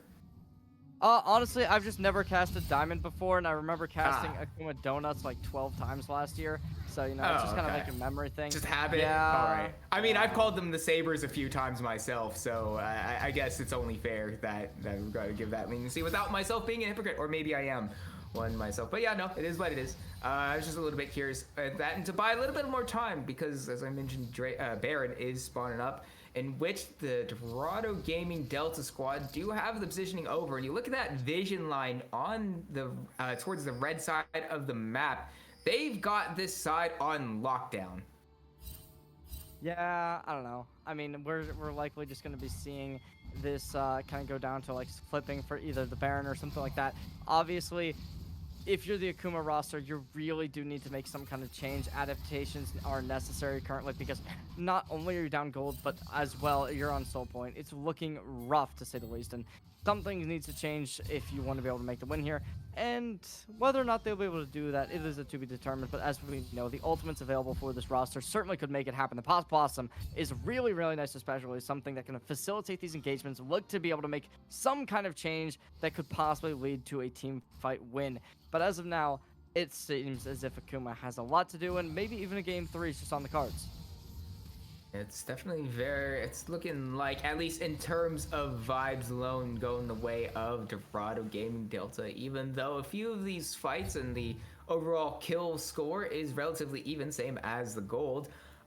It seems every single objective has gone the way of Dorado Gaming Delta. The extra combat power and map pressure they will be able to use in the next 40 seconds as it is, excuse me, as it is the Delta squad on soul points with the Baron up, will try to force the Strikers into a very precarious situation where they have to choose one or the other. See what I mean, right? Like the logo looks the exact same. Yeah. Like basically, I mean, it looks a little bit more like a soccer ball. But either way, hold on. Scatter of the Week finds his way down onto Cool Kitten, who's not keeping things cool. But the Pop Blossom onto the back will not have any way to follow things up. It looked really cool from French Zinni, but there's just no members of the Strikers around to be able to get the damage following behind that. And so 4 kills immediately go the way of Dorado Gaming Delta. They're pushing forward. Are they looking for the end? Seeming as if the end is going to be inevitable, as there's a 4K Pop Blossom, and despite that, they can't make anything happen off of it. The follow-up not going to be there, and it's going to leave no minions to be able to follow up on this turd either. I mean, that's tragic. Akuma having a perfect play, going off the wall, taking 4 players with Pop Blossom, but just one tank standing in front of the team. Akuma fixated on them and could not make anything happen, but oh no, pivoting off of the base end, instead going to go over to the Baron and looking to end this game sooner rather than later, as they already are going to get this effect without any contention. Yeah, the respawn timers were a little bit too low with the recalls there. Oh, hold on, was that well, the Mystic Shock definitely landed onto Z333, but he still got the recall off. So I guess it's fine in the end. Z33 never punished for this, and only rewarded with the Ocean Soul going the way of Dorado Gaming Delta. So the likelihood of a Strikers comeback looking less and less likely as this game goes on. Great stuff coming in as Akuma on the cusp of a map number 3. Whether or not they're going to be able to make the comeback, we will have to wait and see. But as of now, despite game number 1 going their way, it certainly has not been leaning that way. The winds have been shifting away from their favor, as now Soul has been collected. A massive gold lead of 5,000 or so has been added. And just generally, right, like the scaling possibilities are certainly not in Akuma's favor. The Renekton character that falls off relatively at this point, as well as the just general team composition, will not be able to skirmish as well as something with the Jax plus Syndra that has so much possibility for team fight potential. But Fire Clans will flash down onto Nezumi, who will spawn there herself, but the Scatter of the Week finds 2 stuns, and so the attempt from the Akuma Strikers goes begging. It looked like that the Dorado Gaming Delta team were going to look to end just a few minutes ago, but now with no Cherry, now with no Fire Clans, it looks almost certain that the Dorado Gaming will send us to a game 3. As Che going forward and look for a few more kills, taking a decent damage back onto himself, but he's going to be all right, going to be healed up by the Cozy Campfire as well as the Breath of Life. So Pop Blossom only finds his way onto Phoenix Flare, and Rathu within the targets of Dorado Gaming Delta. French Zinni going to fall soon, quickly after, and that will be game 2, won by Dorado Gaming Delta, who for the first time in 6 weeks will finally see a game 3. Game 2 done and dusted. Now it's up to Akuma to be able to make their reigning championship keep on going in these map 3s, or will they have to fall down? still going to be looking like it's either team's way. But honestly, that game definitely was heavily favored towards Dorado Gaming. Yeah, it just seemed that even though earlier on, even though the strikers were able to find a few kills for themselves, it didn't really matter in terms of what they were able to get from them. I don't believe the strikers were even able to get a singular neutral objective throughout that entire game. And so by the end, it just became completely untenable for them. And I gotta say, I mean, I respect the attempt at playing the Malphite jungle with its recent buff. And, you know, Cherry, she likes playing a bunch of different champions, but it really did not work out for them this time. See whether or not they're going to be able to make the comeback. We're going to go to a quick little break. Ladies and gentlemen, don't go anywhere. We will be back with Game 3, final draft of the night, right after this.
Too long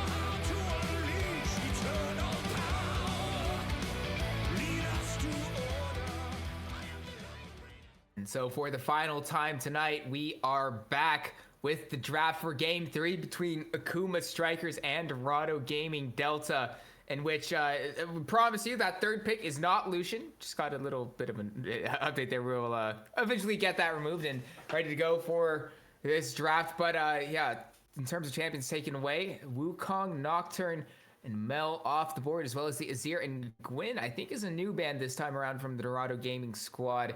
Wait on that final one, but otherwise very similar looks around the board. Yeah, it is similar bands all across, as you said. So we'll see what they do end up opting in for. Of course, this is going to be that third final game. Can't leave anything off the table. If you want to play it, if it's a main you like, now's the time. Nefiri gets the last ban. There's the instant Orianna pickup, though. Yeah, just very quickly dropped and locked by Akuma Strikers.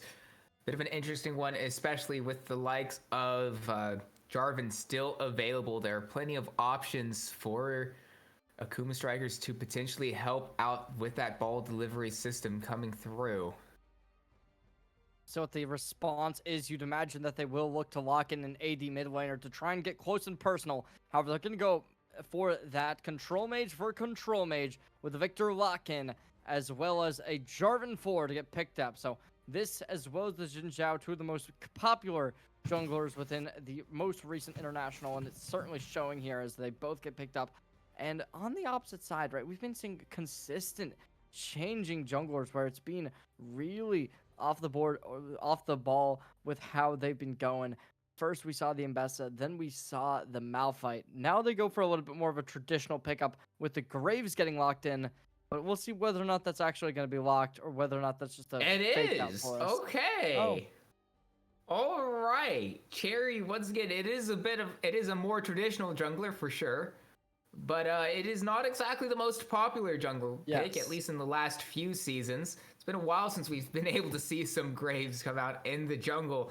So yeah, all right. Go on, Cherry, with a very, very fun selection of picks tonight, which will then be followed up by the Corki from Akuma Strikers. It's a bit of an odd jungle pick, though, because typically when you lock in that Orianna, you see something like, well, with the Jarvan already taken away, but something like the Vi as well as an option that would really help out the Orianna, make things easier to land the Shockwave. So let's wait and see. Maybe it's looking like an engaged support angle for the Strikers.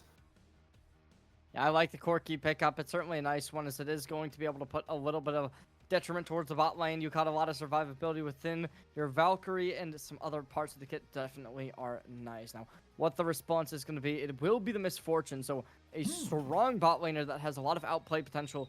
This is very kind of what we saw from the Akuma roster as they went for that Malphite. They went for that Nico, two characters that also have a very similar option with like the raining bullets, where you can really just kind of put your opponents in hurt, especially if you kind of opt into it with something like the Jarvan 4 ult. If you can connect onto 2 or 3 players, force them into that isolation, combine it with this ult from the Misfortune, it can really start to put a detriment on your opposition's forces. But as of now, we are just going to be seeing bans towards the top side as the Ornn, the Aatrox, both getting taken offline.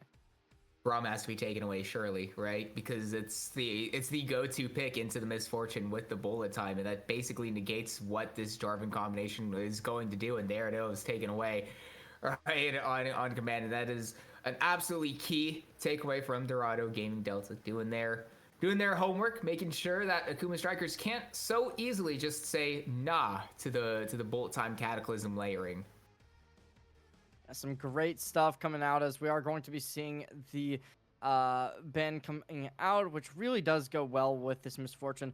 Obviously, no Rel, which is one of the most common picks to go with a Misfortune at this point. We could possibly see something like a Alistar, maybe, if you want to try and combo it with a Misfortune. On the opposite side, the Corki has a lot of options to really combo well, so we'll have to wait and see what does end up coming over there. But okay, Sion might possibly get locked in. Yeah, a champ that has been a staple in the top lane for quite a while now. He just gets so big and so really unkillable as the game goes on. It's become so hard to deal with, but one common way to deal with that is the Rek'Sai, but another one that will be the option for the Strikers will be the Cho'Gath to try to get equally as big as Unkillable in the top lane. Gotta love the Shogath versus Scion matchup. It is the battle of who gets bigger, but now it is just going to be the supports to be locked in for both sides. It is the set. So... Huh? Okay, yeah, no, that's locked in. All right. Okay, I thought they were just trolling because they did a few funny hovers last time around to get our attention. But set support blind is... It's a choice. It is a choice. I agree. It is a choice. Whether it's a good choice or a bad choice is a who knows, but it's a choice. I feel like set support really thrives when you have like melee supports that want to run into you and you just let them come at you and you press C and then deal a bunch of damage around. You get the stun, you get a few auto attacks as well. But picking up blind means that Seraphine is the lock in for Dorado Gaming Delta, giving themselves a bit of a maybe not iconic bot lane duo, but certainly one that has some pretty good layering as well. You make it rain with Misfortune, which sets up a really easy snare for the Seraphine, no matter how many charges of that E she has. And so it's yeah, I don't know. I'm not a big fan of the set support blind like that. I'm really not. Can't totally say that I am as well. However, maybe it's like a Cho'Gath support. Obviously, that might be... That would be crazy. Yeah, that would be crazy. But I wouldn't say it's the most impossible thing, because you do have the opportunity to be able to disrupt something like the Misfortune. But Misfortune can be paired with the Seraphine, so it is an interesting idea to go with a more mage-type build. In terms of your bot lane, however, you do have a lot of options to poke, so it definitely isn't the worst option ever. Yeah, and now that I'm thinking about it, set is typically a pretty, not the most common response to the Scion, but it's one that I've seen picked up by a few top laners, having casted a few matches around this level, and it's not like it's not the most popular one. I think Rek'Sai is, but I guess it'd probably be better than set support, because set support feels absolutely doomed to this lane. So I mean, maybe. I'm starting to like the thought of it a little bit more. Obviously, we'll have to wait and see until we load onto the Rift whether or not the strikers pull out the Cho'Gath support. Potentially, it'd be very unorthodox. But in terms of the strikers' death, there's another concern that I do have, which might be not the worst thing ever, but they don't really have a very easy way to get the ball in for Orianna to land these shockwaves.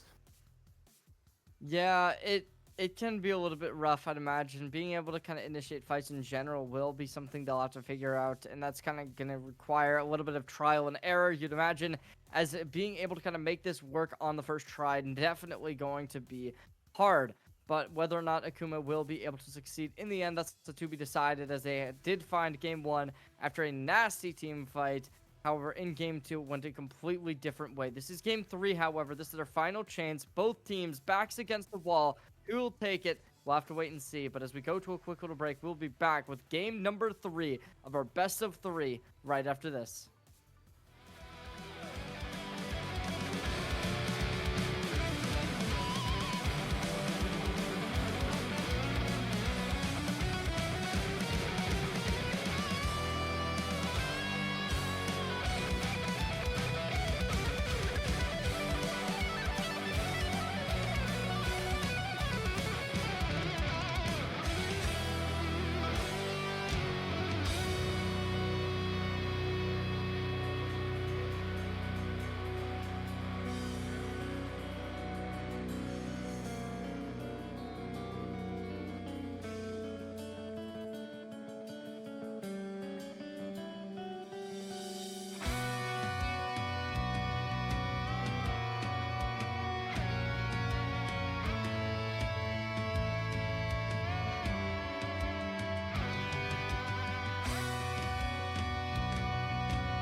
And we're ready to go for the final time tonight here in Game 3 between the Akuma Strikers and Dorado Gaming Delta. And once again, the Strikers pulling out, well, maybe not the most unique jungler that we've ever seen, but oh, straight away, Kulkin going to dodge out the beat drop from J Core.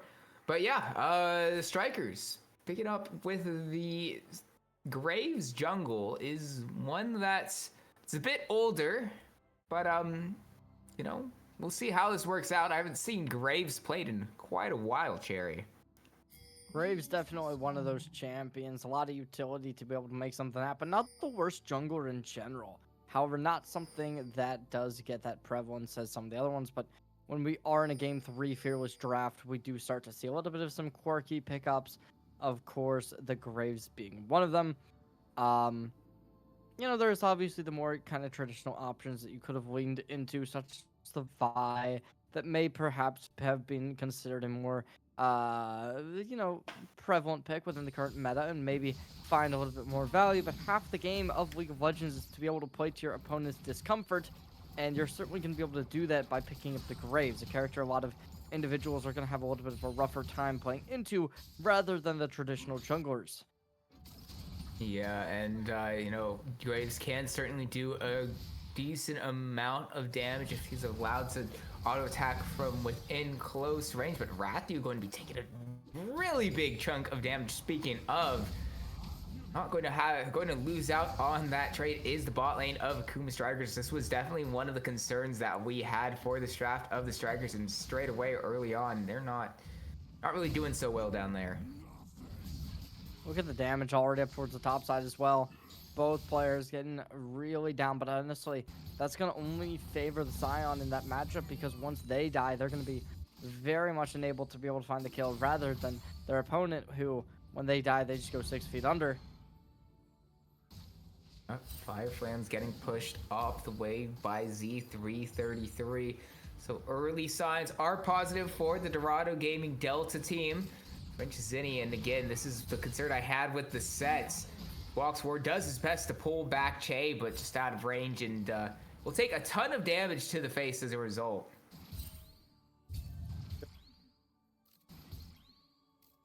Intensely, they stare at each other, and we'll just have to wait and see what they do inevitably end up finding towards the bot lane, as we kind of mentioned the set support being something that may perchance be able to find value. However, it really does only work into more of the tanky bot supports. Yeah.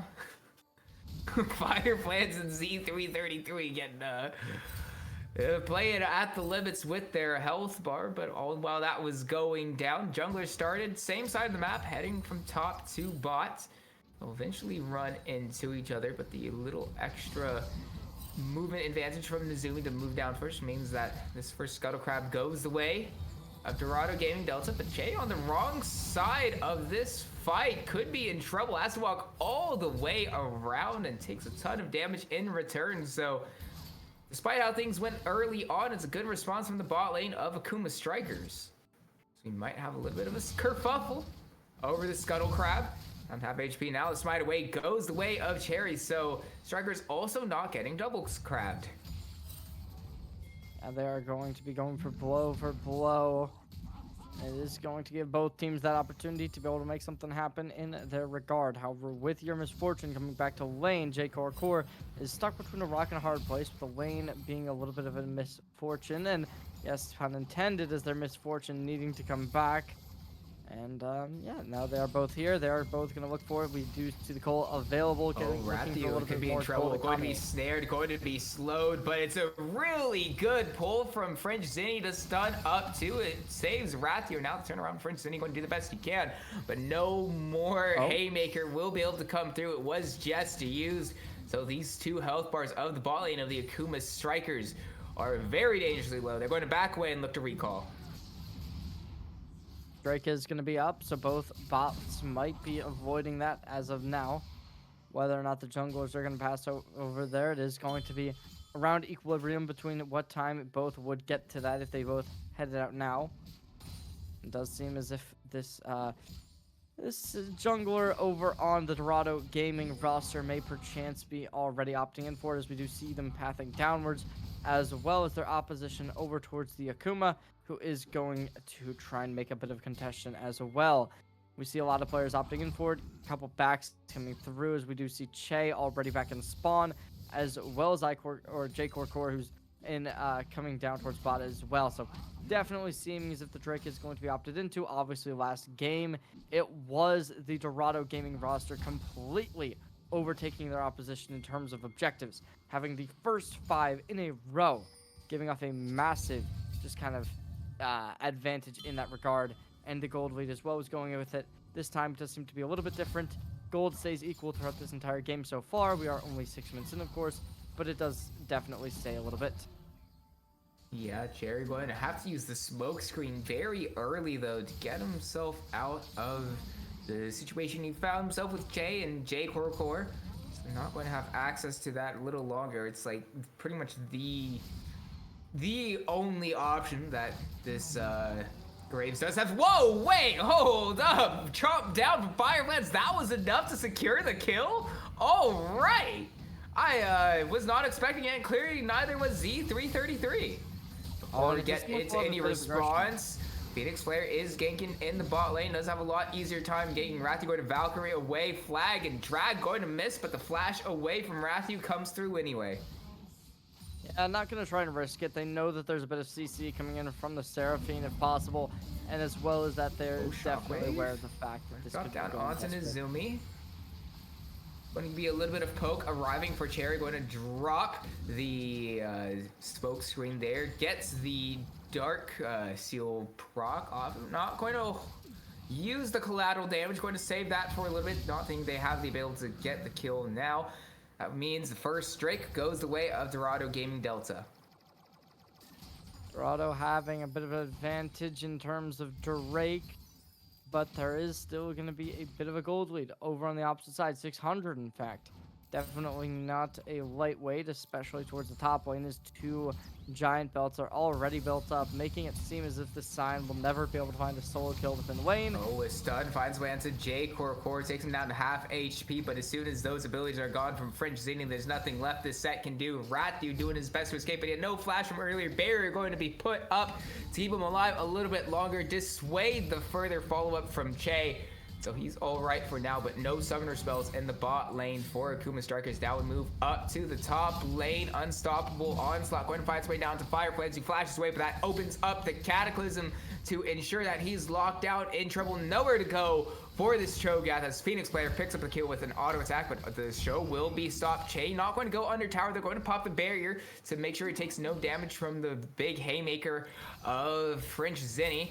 Rathu's way too low to be able to follow up on that showstopper, and so Che is all right for now. No heal, no barrier for this bot lane of Dorado Gaming Delta, though. Finch City going to flash forward, going to find the stun onto Che, gets the angle, going down the sit-ups to follow up. Yeah, the BM from French City is, you love to see that. Genuinely a tragedy, as it is going to be the first kill, despite the advantage in the HP line. It will not matter, as there is going to be the kill going over the set. I mean, I had my head scratching a little bit as I was a bit concerned of what the value from this would be able to uphold, but certainly giving off a lot of extraneous plays towards their opposition and forcing them to play as careful as possible and just taking out control over every mistake, capitalizing when necessary. And they keep up this dynamic playstyle where they go in and they play super aggressive. They keep momenting, firing forward, and it's been really, really good. Continuously, they have been the team on the top, and ever since game 1, they were looking good, and game 2 got a little bit more hasty from them, but it seems as if they finally made their way back on in. Yeah, certainly feeling really good about this game as of now. They do have the gold lead going their way. Fireflans is very much the sink or swim sort of top later, and currently right now he's swimming quite nicely on this Cho'Gath, or I guess waddling around as Cho'Gath does. But Grubs are up, available on the map. Could be a potential target for these two junglers. It definitely looks like Cherry is pathing towards the top side of the map, and with how Fireflands is running this 1v1, it could very much be within the target of Dorado Gaming Strikers. Dorado Gaming Strikers? Oh my god, Akuma Strikers. What in the world am I talking about? We keep on moving in, and as both teams are going to take a little bit of a gander in, lots of utility already being brought in from the set. No way that they're going to be able to get the damage online now, as they would have to go up close and personal. Could possibly try and activate the ult. Certainly would be a possibility. There is obviously going to be a lot of options for both teams. As of now, Rathiu going to be able to sidestep a lot of this utility. Coming on in though, Void Grubs down, gives Akuma another advantage. However, it is just going to be a 1-for-1 in terms of objectives. They trade Drake Plans could be in trouble. Not quite aware that Phoenix Flare is here on the top side of the map. Unstoppable Onslaught going to CC Fireflands a little bit longer. The health bar of the Shogath is very low. Flag not quite going to get the drag. Smite drops. The Decimating Smash finally secures a kill for Z333. Z33, they're taking it with them as they take the kill to try and equalize, able to do just that. 1 kill for each player, as now they are going to be still in a pretty equalized position. Obviously a little bit of a CS gap, but only 7, definitely not the biggest in the world. And now it is just going to be still a bit of a standstill. No team with a massive advantage. You would imagine if either team did have it, it would still be Akuma with the 3 Void Grubs. Definitely something that will give you a little bit of a run for your money. As of now, though, just kind of, you know, I like this. I like this a lot. The Sundered Sky looks really good. You're able to get a little bit of value with that, as well as the Blackfire Torch going to be looking to get the Bloodthirster on the line as well. Something that could really give you that survivability necessary. Cherry, though, trying to find a gank in the bot lane, but a lot of the members of Dorado Gaming Delta have arrived. Make it rain, going to force a flash out of Cherry, and the lot of flashes come through. It's a good charge finally onto multiple members. That will be the Decimating Smash, which secures the kill. The Shockwave will only find a little bit of damage, and the rest, the whole team of Dorado Gaming Delta arriving in the bot lane means they get 2 kills, 1 onto Rathiu, 1 onto Cherry, but Cool Kitten going to try to find their way down onto Nezumi, having to flash away from the Orianna, but Che doing their best, make it rain, not quite going to have the damage, but it will be French Zinni now the target of Dorado Gaming Delta. Che's auto attack not quite going to find the damage, will have to use the barrier to prevent the kill dropping from the tower shots. So it is actually French Zinni and Cool Kitten going to be able to get out of there alive. But Dorado Gaming get what they came for, and they immediately move straight onto the Drake. But it doesn't look like Akuma Strikers want to give this one up at all, because look, Cherry's moving around it. They potentially try to jump over. They're committing a lot for this. They're not going to let it go. French Zinni's way too low to really do anything here. I mean, French Zinni, I don't know, man. Rathiu going to arrive, going to try to find the kill onto Che, in which they do. So they get 1. Jake or Korg also down at half HP. They can try to find a little bit more, and okay, at the very least, shutdown goes, or not shutdown, double kill goes the way of Rathiu. They managed to get a couple kills on the back end of that fight, so it's not all for naught for the Akuma Strikers. A 2-for-1 off the back of a flank from Rathiu. The great flank angle coming in from the bot lane. Super good stuff into the river, and it'll leave them with 2 kills. Looking to get the Triforce online. Whether or not they'll get that is probably going to be right after they take another plate off the turret. You'd imagine the gold should be flourishing for Rathiu as of now. Obviously, no summoner spells for either bot lane is going to leave them both in a pretty volatile situation, making it likely that neither team is going to opt in for a big team fight until they are going to have a little bit more survivability for them. But we'll have to wait and see what does inevitably become the play that each team is going to adopt. Right now, though, it is just going to be the Cho'Gath doing Cho'Gath things, looking towards the turret, able to collect it instantaneously, and now they just concede it. Oh, the show will be stopped down onto Nezumi. Nowhere to go. French Zinni with a very fun angle. I believe that was probably had to have been from a teleport on the unsealed spellbook to be able to get behind the Victor like that. Throw him under tower, make sure Nezumi has nowhere to go. So really nice playmaking effort from French Zinni so far. It's been a little bit questionable in that previous fight, but overall can't complain too much about this set support. Work getting done already. Rathu gonna be hit by the stun. Not gonna be for too long. As still, though, they clear out these minions. Going to be able to push the wave in. However, whether or not they'll be able to do too much after that, as they're going up against such a just absurdly pressuring backline within the Misfortune and the Seraphine, as we can already see the poke coming in.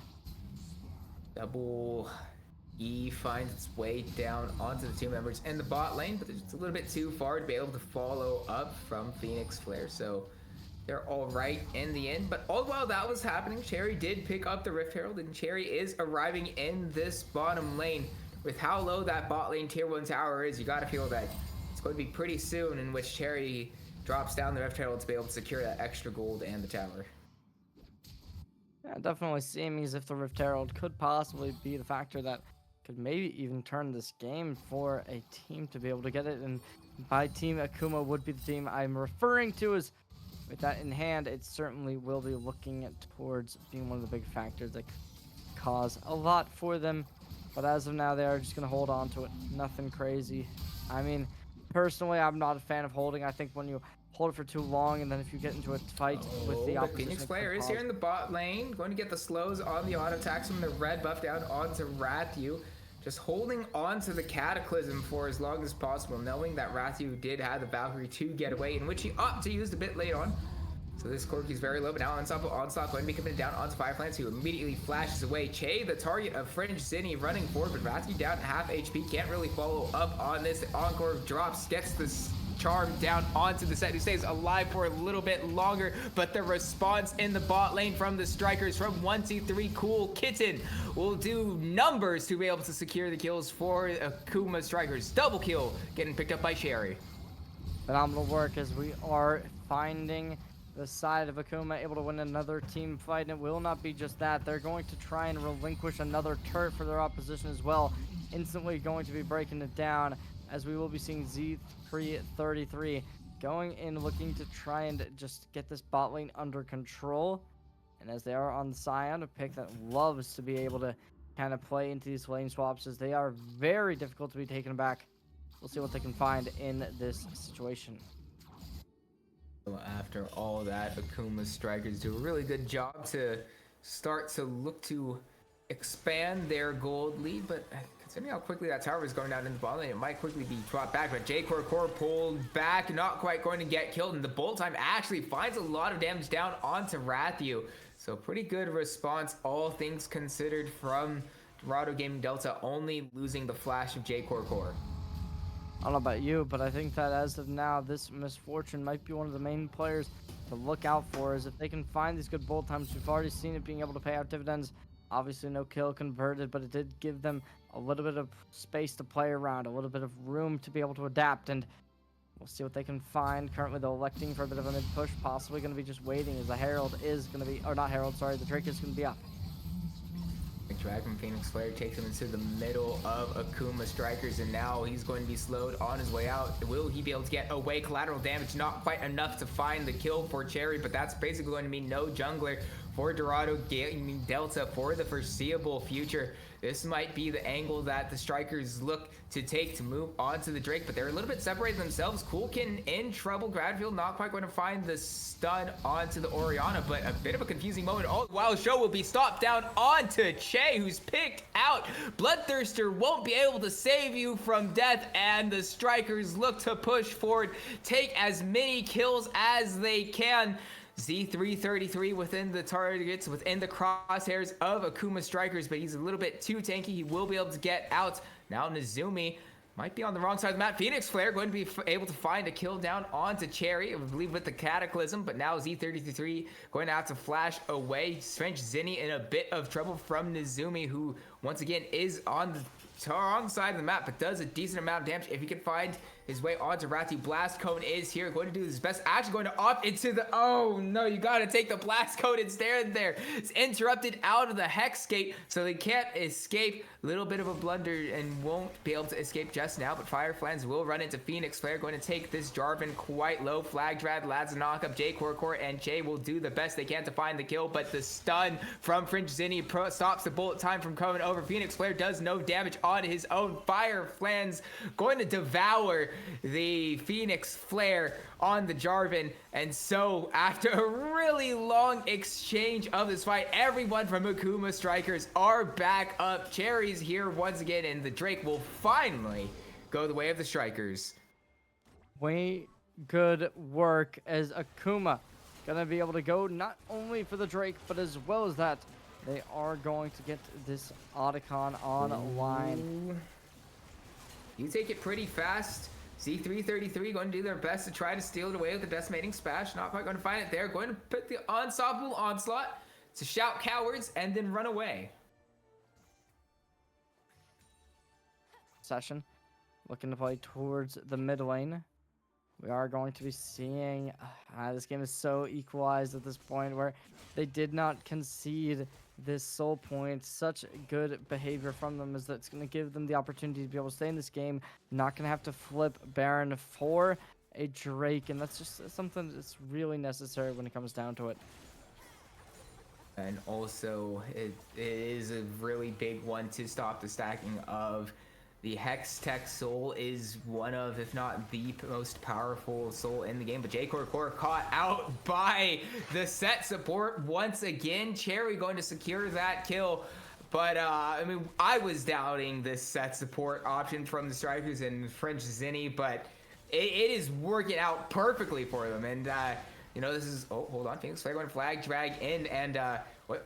Before we get to that, the thoughts are completely interrupted by a few isolated members of Dorado Gaming Delta being the targets of Akuma Strikers, but this Scion is very tanky. French Zinni, when it is best to run forward, won't have access to the showstopper onto Z333. Shockwave going to do nothing to the Scion, and so with the help of his friends, Z333 is able to stay alive, and no blood spilled either way.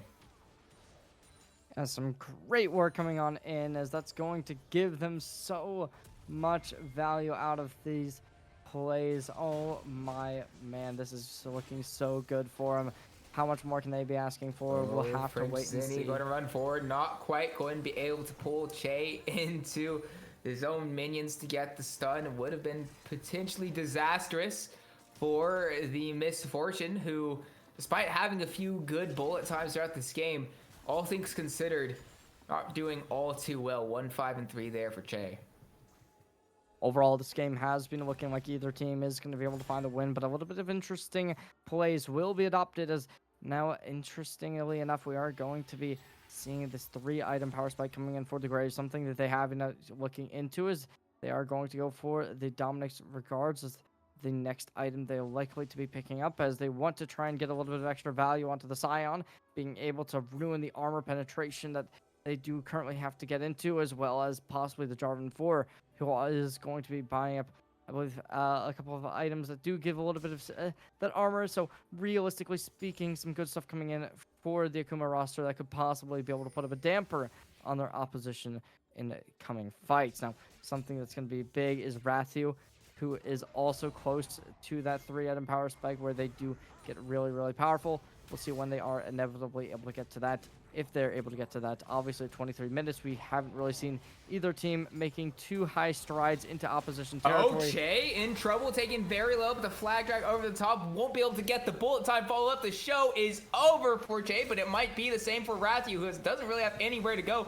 Will decide to pop the barrier to buy himself a little more time for a cool kid to arrive. The Shockwave claims Nezumi, so that will be 2 kills going the way of Akuma Strikers. It's a good E from French Zinni to catch out J-Core, and so Phoenix Flare will do his best to escape with the flash, but I don't think it'll be enough. Fireflance also getting the solo kill to Z333. The sit-ups from French Zinni afterwards. It's an incredible performance on this support, and he's said that it's a move over to support this first week in this role.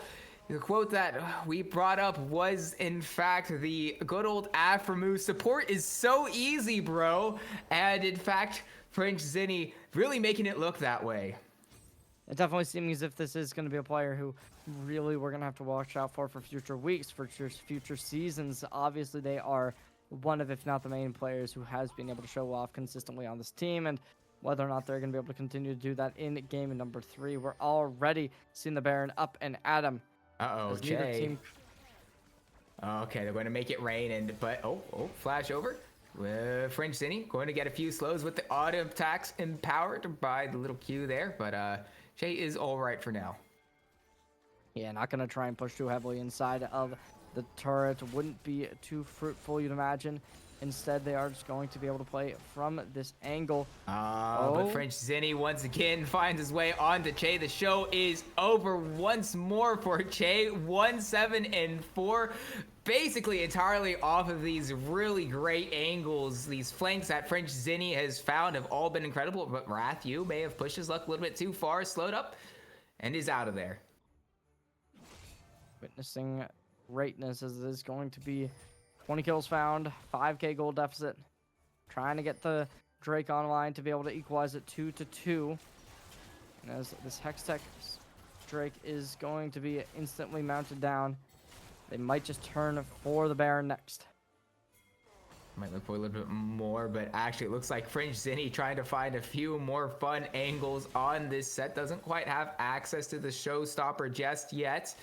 So they will just back away. Don't quite have that playmaking tool. As you mentioned, Baron is on the map, but the amount of time that the strikers took looking for a few funny little angles means that the rest of the Dorado Gaming Delta have respawned. They're back on the map, so it'll be a little bit more contested if they move over to it now. You look towards this last fight, possibly. I mean, if you lose here, you give over the Baron, that could just be game. We'll see whether or not they will be able to find it. Obviously, without your graves within the area necessary, will at least have to just bide your time. I believe they have been spotted. Ward will be able to catch them out, but now they are just going to be able to see each other. Face check in the bush, and there is a little bit of a spotting regarding where the opposition is. Now we're going to be able to realize wards are here. They know we're in the midst of a Baron, but doesn't seem like there's any real care in the world. Well, luckily for Dorado Gaming Delta, Akuma Strikers did not spot out the ward that they have on the Baron, so they will know if it gets started up at any moment, despite the fact the path to it is completely dark. But the show will be stopped for Nezumi very low, but the Encore finds multiple members. Bullet Time does a decent amount of damage, gets the shutdown onto Cherry. Shockwave gets Che and Jay. Cool doing their best despite, but Rathu Valkyrieing forward has the damage. Double kill to the Corki. The Haymaker will get French Zinni the shield he needs to stay alive, sitting up just to keep Phoenix Flare away, and now there's nowhere to go for this Jarvan. He's stuck on a tower. The health bar from Rathu is full. He gets yet another kill. It's fallen all the way of Akuma Strikers as they look to remain undefeated here in Group Shrooming of the Blue Otter Diamond League. Definitely seeming as if undefeated will be the title for them, as this Corki completely dominating. Yeah, I mean, he has the Haymaker. He will be executed, but I think this might be worth the target is, in fact, this tier 3 tower, which they will get. But despite winning that fight, they will opt for quite a few towers of Dorado Gaming instead of going for that Baron, so that leaves it up and available, still potentially as a comeback tool for Dorado Gaming Delta. So now, 2 Drakes on both sides. Baron up. Gonna be both teams looking to try and take this. We do see the Victor on the bot lane, not gonna be looking to try and make the contestant unless they do go for the teleport. They do have that in hand, possibly looking to adopt that into the fray to just try and make possibly a flank execute go down. Maybe try and get something else in the works. Right now though, the bot lane does have 2 turrets still within standing. Could possibly be a scenario where they just want to try and get some early gold before they have to play for another team fight. They definitely may perhaps have been in the realization that a team fight could not go their way. If the death cap does get bought out sooner rather than later, it could really increase the AP capacity that this Victor does withstand, and whether or not they're going to be able to bring that into fruition early enough within the team fight to be able to make it a big enough difference, that will be to be decided. Yeah, and obviously if the death app does come through for Nezumi, the amount of damage they have, but French Zinni in the backline once again, a double stun means that there's nowhere for Dorado Gaming Delta to go, but Unstoppable Onslaught finds its way. It will delay things for Dorado Gaming Delta. Z333 going to have to flash away, but despite his best efforts, there's nothing left available for Dorado Gaming Delta. Akuma Strikers push forward to fight as much as possible. Cataclysm drops down onto Fringe Zinni, but the Haymaker gives him the shield he needs to stay alive. Anything that Dorado Gaming Delta throw the way of the Strikers is unable to be stopped, and the Strikers are looking less like a few junior players and now looking like the likes of Luis Suarez in their performance in this game. It is an ace to the Strikers as they look to take Game 3. Che has respawned now, and we may have had the classic bug that has arrived in the spectator, where at the end of the game, everything freezes. You gotta feel that with Che being the only one left alive and 17 seconds until Z333 responds, that the Strikers did end up taking this game, but you really hate to see it. Yeah, ladies and gentlemen, we kind of discussed this before we went into this series in general. We were like, oh, yeah, we know this has been a thing happening recently. And unfortunately, despite not having it, Game 1, Game 2, it did not come. Game 3, it did, unfortunately. We do have to kind of take the imagination, though, and kind of say, yep, Akuma taking this game. We had mentioned them being undefeated, and they're going to maintain that dominance, as they are going to be able to find a 2-1 victory over their opposition in this Dorado Gaming roster. So really good work from them. Yep, there's the victory screen. Look at that already. Just a masterclass performance, especially from Rathu, who came in with an 11-11 record. Obviously, Game 1, they did a very similar dominance with an 8-0 position. Game 2 was a little bit more not as cut and dry, but Game 3, they certainly did come back, showing dominance and showing the prevalence needed to be able to take this game in style. Well, if we're talking about standout performers here in Game 3, Fringe Zinni found some of the most incredible angles on the set support. I really doubted this pick. I was really confused by it, but I'm a believer in Fringe Zinni's set support. I will not doubt it ever again. That was just picture perfect performance from Fringe Zinni there. But yeah, with that, Akuma Strikers stay undefeated. They stay at the top of the Shurima group here in the Blue Otter Diamond League. And I think with that, it will be it from us tonight here in Blue Otter League. Thank you for tuning in for this one. I've been Isaac. Alongside me has been Cherry. A bit confusing because we had a Cherry on the Rift, but two different people. It is what it is. Loki has been running things behind the scenes and making this all possible. And yeah, so from everyone from Blue Otter League, have a good night.